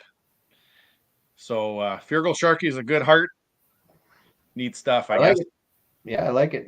That Icicle Works is great. Like the electronic drums in that, it's just so good. Such a great song. Yeah, I mean, I don't. It's hard to classify that Icicle Works too. I mean, it's considered pop. It's considered new wave. I don't know what. I don't think it's new wave. Yeah, not to the fullest extent, anyway. Yeah, it was just good. It was really good, actually. I enjoyed it. I can't remember the rest of the album. I have it, but I haven't listened to it in forever. So there's so many. Yeah. We could do one hit. We could just sit here for probably, forever and do one hit wonders. But anyway, so I will do a twofer for my last one. And I will start with this one, which was Frankie Goes to Hollywood. So again, borderline 2, because there was 2 Tribes and Relax, but everybody knows Relax and not that many, I guess, no 2 Tribes. But this is a really good album too. I tried to pick some I thought were decent albums along with being one hit wonders. A concept album, and if you listen to it start to finish, it's got a lot of really good production. I can't say that I know the words so much, but Relax was always great, and of course back in the DJ days it was always great to play because everybody loved it and it really worked well, and so did 2 Tribes, but Relax. But it's a good album, and yeah, so big one hit wonder, and I still enjoy it. I can listen to Relax still. And then this was actually I have that one, Joe, and it's a fantastic album, start to finish. It is, right? Like the whole thing. Both records. Yeah, I agree. This was going to be a debut, but I saved it now for one hit wonders. But it's both. This one fits both, and it's the Georgia Satellites. I was going to pull that. I got it over here. Yeah, with Keep Your Hands to Yourself. but stuff like Battleship Chains and that, it's a great rockin' album. Second one was pretty solid. It never did anything as much as this one. And the only song you really ever hear is Keep Your Hands to Yourself, but really good. And then Dan Beard, the guy that's the lead singer, went on and he had a kind of a one-hit wonder with what the hell was the song? I Love You, Period, I think, where it was all punctuation-y stuff. It was pretty sappy, but it was a fun song. But this is a good album. Again, a really good album with a big monster hit, but I could listen to Battleship Chains over and over again too. And good voice, great sound, that Southern Rocky, kind of greasy Southern Rocky stuff. And you find that album at every flea market and every record store, and it's $2 or $5. Yeah. And if you see it, buy it because it's awesome. Yeah. It's a great overall, again, another really good album that had a monster hit that they just couldn't compete with. Second album was pretty good, and were they on the Cocktail soundtrack? They had, I think, a song on Cocktail as well, right? They did. Yeah, but so. never anything as big as Keep Your Hands to Yourself. So that's my last two. All right. I'm doing a 3-fer, and 2 of them are soundtracks, but that's okay because I make the rules. That's right. Damn it. And we abide by them. Right. You don't have to. It's all good.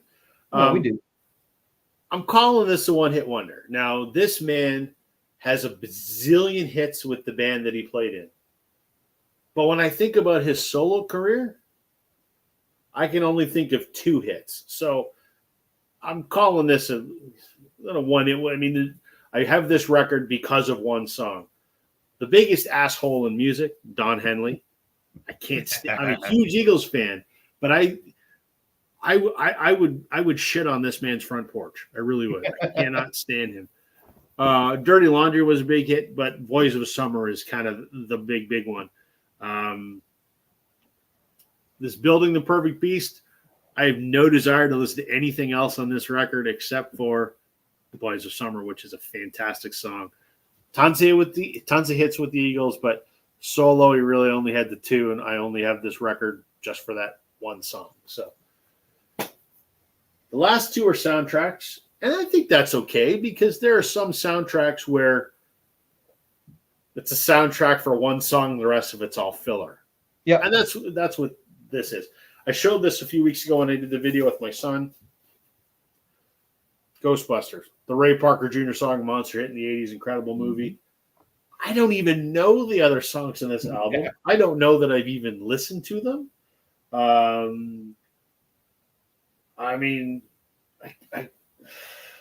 no. I mean, there's some Air Supply and some Thompson Twins, but that's not the kind of shit I listen to.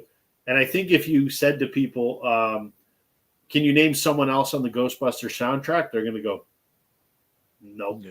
So, essentially this album is only out because people wanted to listen to the Ghostbusters theme song. I forgot it even had a soundtrack. Right? I thought it was just the one song. Yeah. Exactly. Yeah, no, you could give me $1 million to tell you another song on that album, and you are keeping your $1 million, man. Right?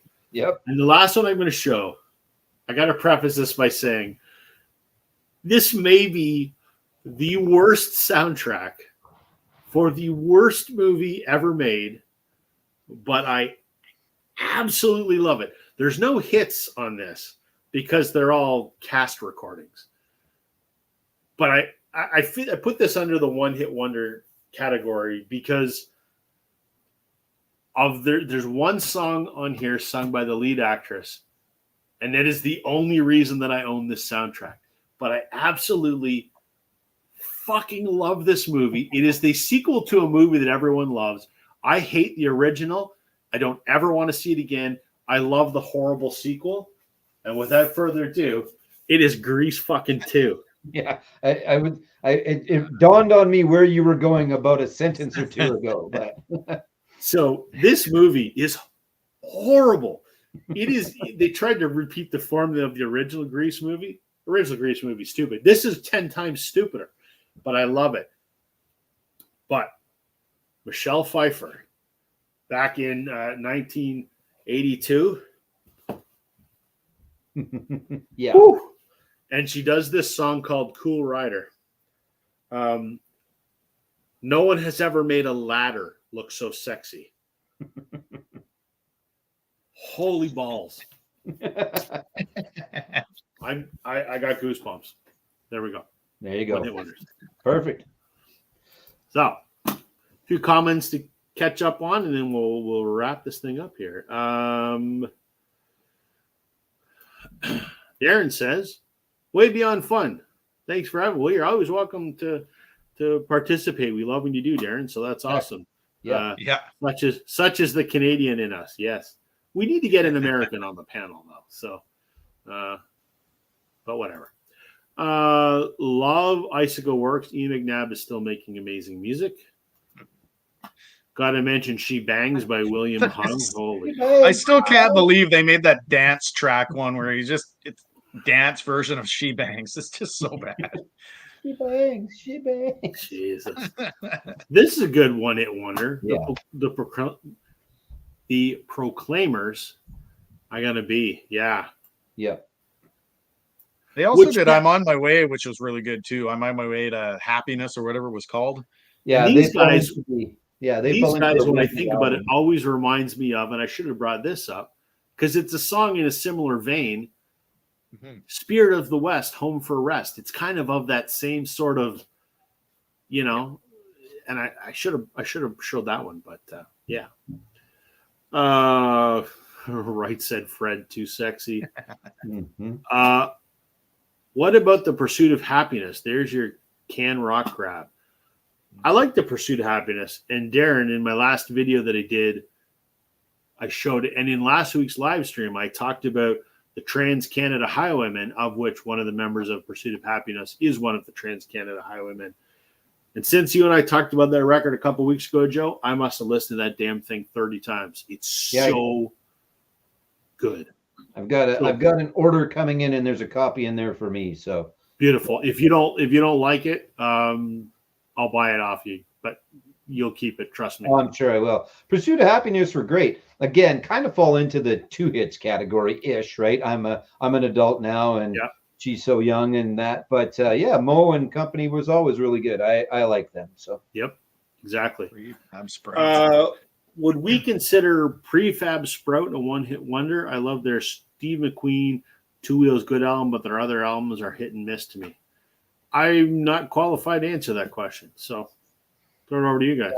No, I know the name, but I'm not. I couldn't speak properly about it. I don't think so. To know it. Yeah, no, I've heard of them too, but same thing. I don't know anything by them.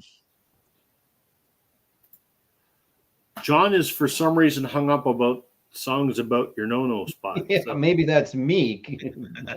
Who knows? Yeah. Great songwriter in the New York Minute, End of Innocence, talking about Don Henley. Yeah, he's a great songwriter, but I just think in terms of his solo stuff, 2 hits. Yeah. Curtis, how you doing, man? Hey, man.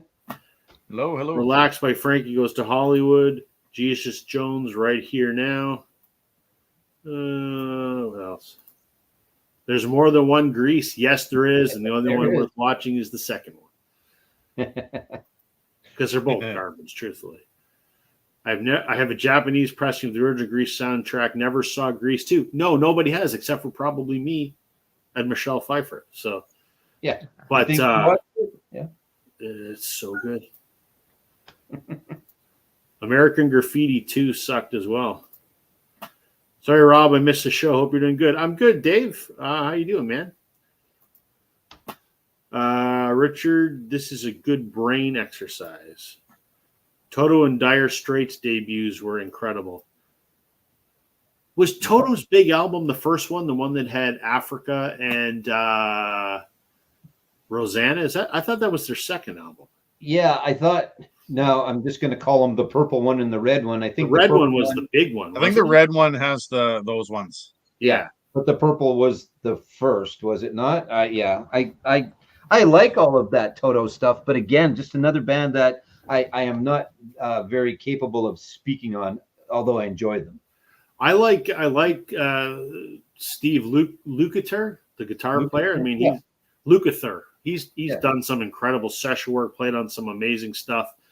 Not a giant Toto fan per se, but I like his work as a guitar player. So Jeff Porcaro had some pretty cool drum beats. Yeah, I'm a drummer, so I like his stuff. There you go. All right, 2 hours. Let's go around the horn. Talk about if there's something you want to put out on your channel that you want to talk about, or something you've got upcoming you want to talk about. Daryl, what do you got going on?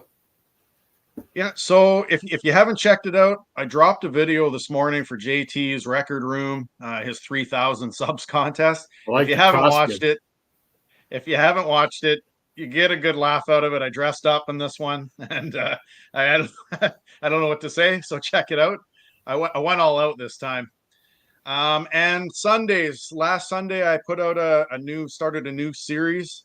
It's going to be called Sunday Summaries, just stuff I've been listening through the week, and I tried to kind of keep a theme where I've got 4 different types of records that I want to listen to. 1 Canadian content, 1 soundtrack, 1 what did I call it, compilation, and 1 just some random thing that I thought was kind of cool for my collection. So I want to try to keep it up and try to, I don't know, just shake it up a bit.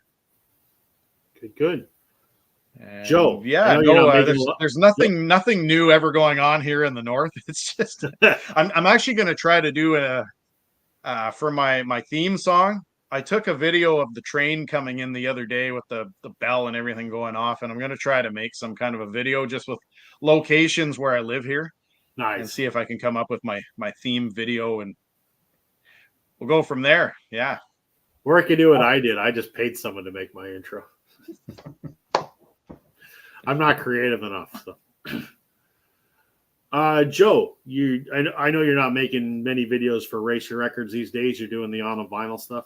Yeah, that's it.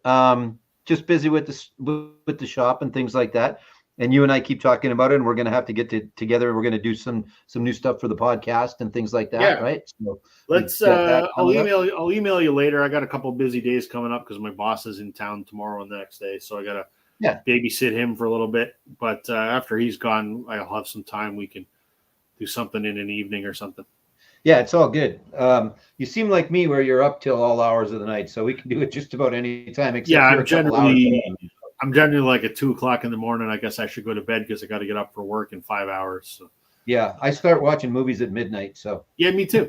Yeah, that's probably what I'll do tonight. So yeah, but other than that, trying to hang in here and do this stuff, which is fun every Wednesday. Enjoy all the people that regularly join us in the chat and hanging out with you guys and coming up with ideas for the show, and then coming up with the albums. Again, these 2 topics we could have gone on forever, much like all the topics we come up with, right? It's not very seldom. It's like, well, there's probably 5 good ones, and those are the only ones to talk about. None of us really repeated each other, though. Again, no, that was good. Interesting. Usually there's one time where one guy goes, shit, I was going to do that, but right. I don't think we got to that tonight. No, yeah, good.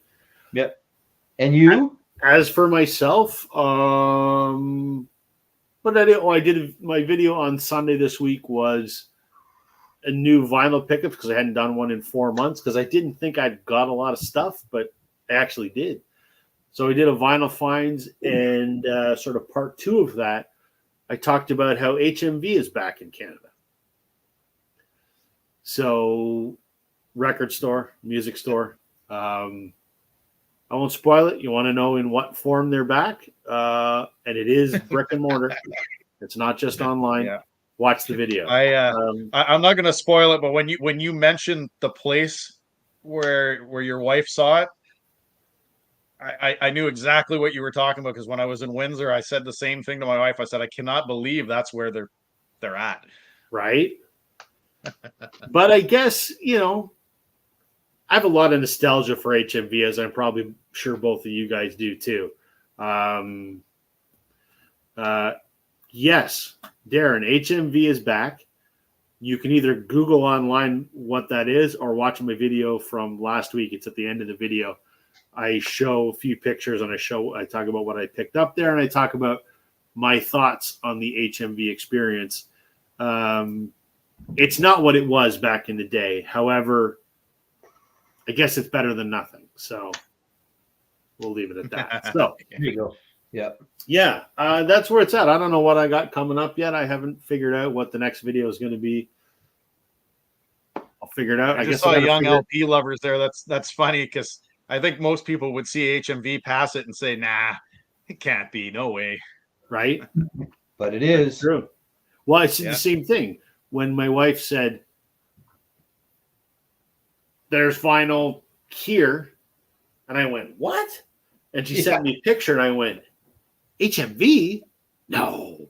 And yeah, so exciting stuff, sort of. So yeah, I guess that's it for tonight. Thank you, gentlemen. It's always a blast, and I enjoy hanging out with both of you guys. That was a hell of a lot of fun tonight. Look forward to every Wednesday evening, boys. Yeah, it's great.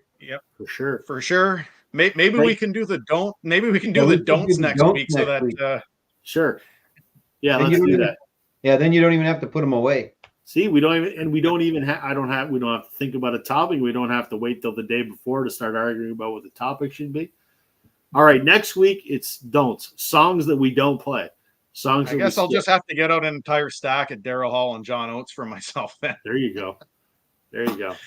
Uh, Thank you I'm to just everyone watching in the comments. As always, we appreciate you spending a couple hours with us, either on a Wednesday night when we're doing this live or after the fact.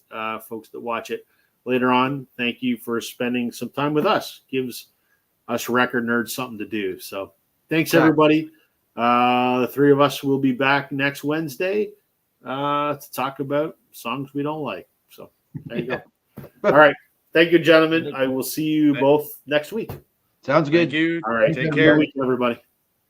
Thanks.